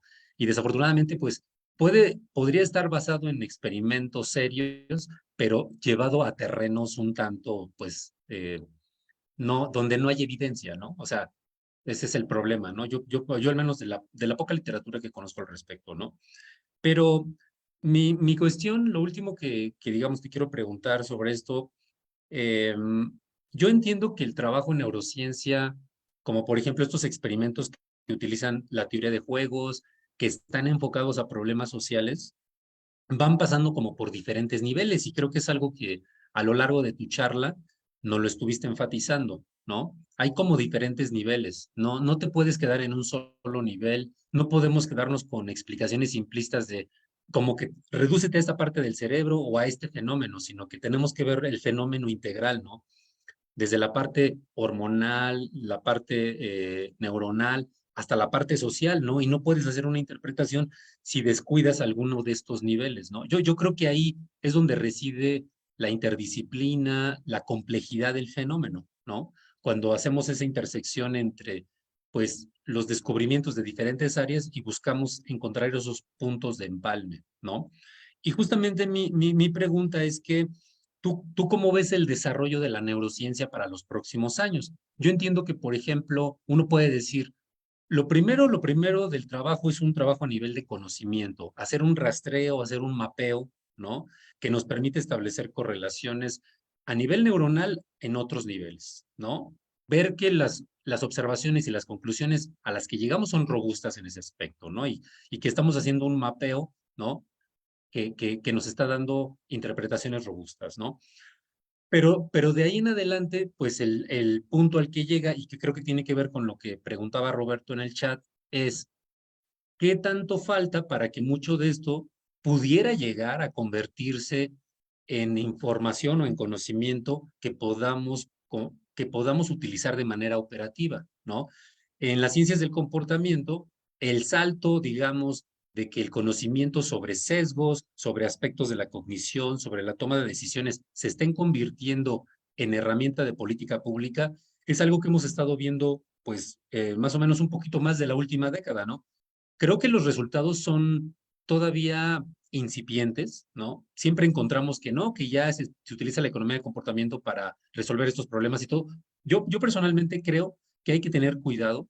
Tienen un alcance limitado muchos de estos resultados, por algunas de las razones que incluso tú comentaste, pero definitivamente creo que el terreno o el avance de convertir el conocimiento teórico a convertirlo en algo operativo para resolver problemas, por ejemplo, como la corrupción, el soborno, etcétera, yo creo que se vuelve imprescindible porque a mí de qué me sirve un conocimiento sobre corrupción que no me permita dotar a la gente que está en esas áreas de mejores perspectivas, mejores instrumentos de intervención para atacar esos problemas, ¿no? Y mi pregunta justamente es eso.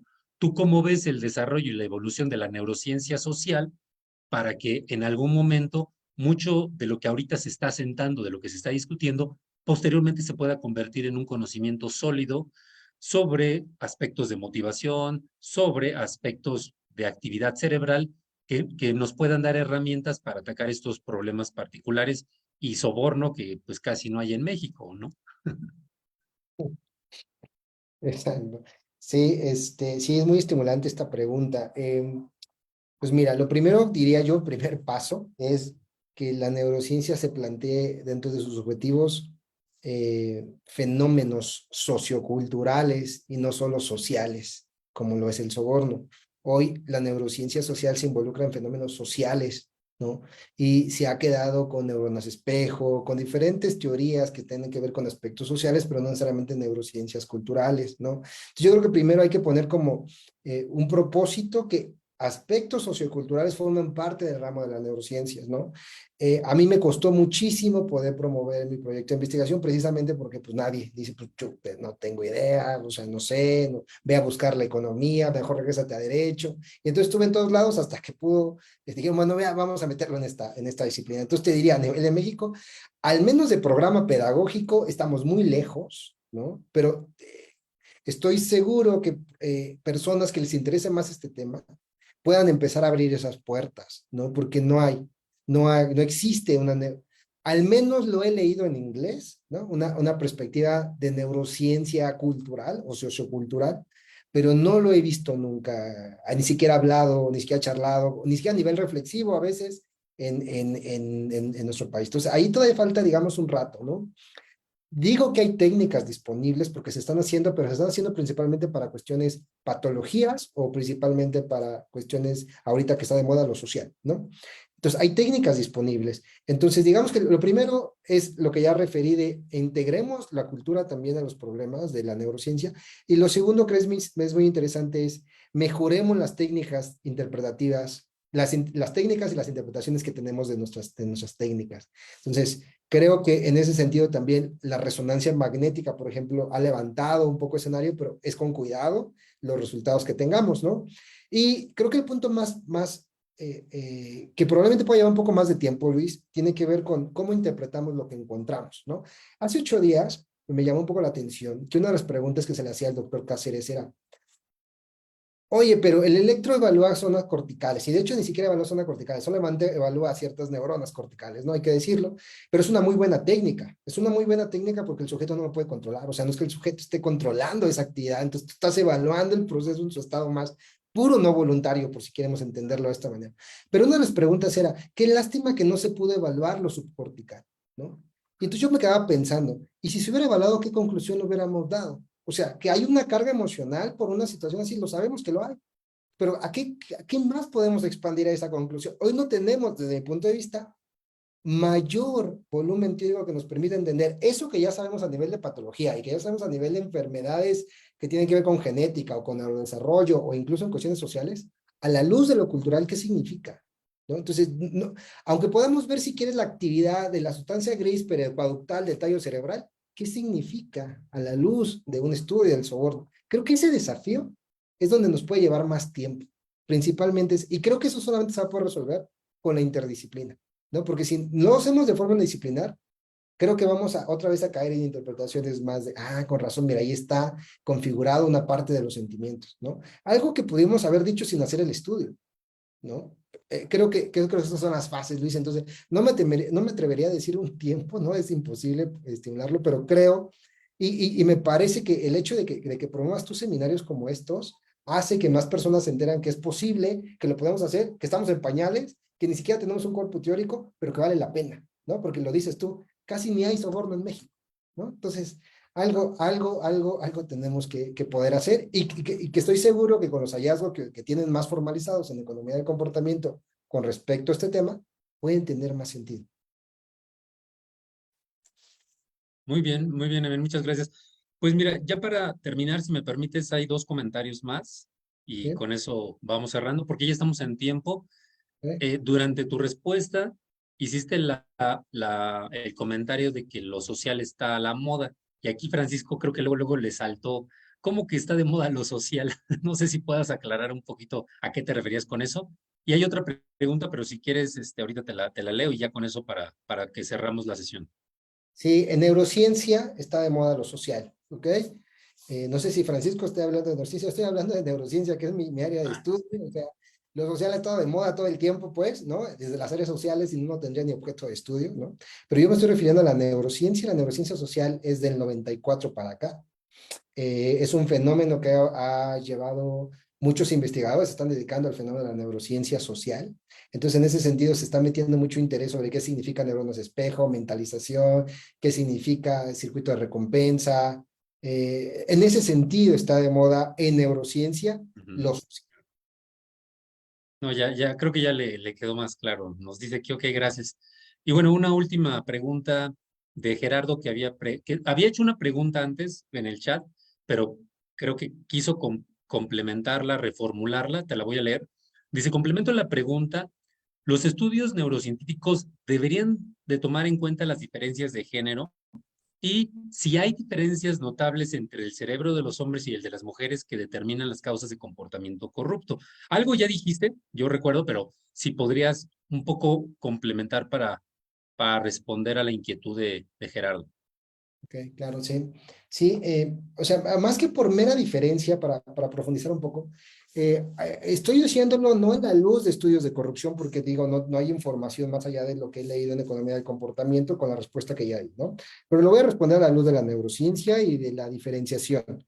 Eh, si hubiera una diferencia con respecto a algo cultural como la toma de un soborno, tendría que ver más con aspectos indirectos. Por ejemplo, el grado de eh, nivel de empatía, grado de empatía que tienen las mujeres versus los hombres, ¿no? Y ya después podemos definir empatía hacia el transgresor o hacia el tercero afectado, porque obviamente si mi empatía es más hacia el transgresor, pues es más probable que diga que sí, o si es más hacia el tercero afectado, que diga que no.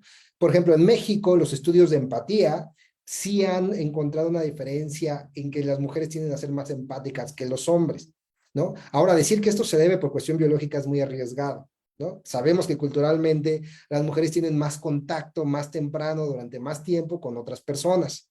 Esto genera, ¿no?, que haya más sentido de crianza, más sentido de cuidado. No estoy diciendo que eso es una cualidad biológica de las mujeres, estoy diciendo que culturalmente ha estado más expuestas a esos escenarios. Entonces, al menos en México, los estudios de empatía refieren que hay una mayor empatía con respecto a las mujeres que con los hombres. Lo que me parece más interesante es más bien llevar lo cultural al nivel de lo mexicano. Es decir, lo cultural en México, por ejemplo, investigaciones que se han hecho sobre la psicología del mexicano del doctor Rogelio Díaz Guerrero han reflejado cómo, a diferencia de otros lugares, por ejemplo, Norteamérica, México, pareciera que tiene mucha adherencia al poder. O sea, la sensación de poder al mexicano se ve muy distinta o se siente muy distinta a la sensación de poder cuando lo tienen países norteamericanos, por ejemplo, Canadá o Estados Unidos, ¿no? Creo que más a esta luz de culturalmente hoy, cómo es que el mexicano está inmerso en ese ambiente, cómo es que puede influir en nuestra toma de decisiones, ¿no? Porque solamente por sensación de poder puede modificar nuestra toma de decisiones y más en una cultura donde idealizamos mucho ese poder como según Díaz Guerrero, sucede en el mexicano. ¿Ok? Entonces creo que por ahí podemos encontrar más respuestas, más que en una cuestión solamente al menos directamente de género o de sexo, neurobiológicamente hablando. Muy bien. Bueno, vamos a darle la palabra a Alan. Alan, te pido que seas concreto. Ya vamos a cerrar. Adelante. ¿me escuchan ahí? Sí, adelante. Ok, perdón, sí, lo más rápido es, me surge una duda sobre, en cuanto a neurodiversidad, y en este sentido, en neurociencia podríamos hablar que una persona, evidentemente sí, pero quisiera saber si hay como más relación.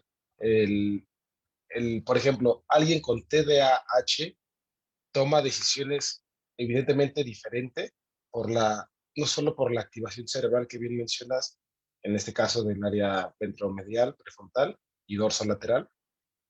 El sentido es, sí cambia no solo lo social, sino esta forma de, como se sabe ahora con el TDAH, es otra forma de pensar. ¿Sí cambia también ahí la toma de decisión o es sistemática?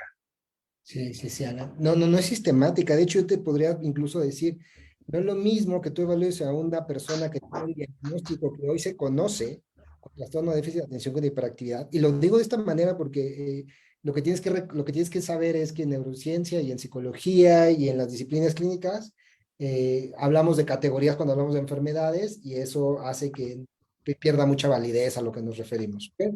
Bueno, terminando de decir esto, lo que te quiero decir es, ¿de qué edad me estás hablando de la persona que tiene este diagnóstico? Porque el comportamiento va cambiando, aunque tenga el mismo diagnóstico. Probablemente podamos encontrar en fases más tempranas a alguien más impulsivo y después podamos encontrar a una persona más inatenta en diferentes edades, la misma persona, ¿ok? ¿Por qué?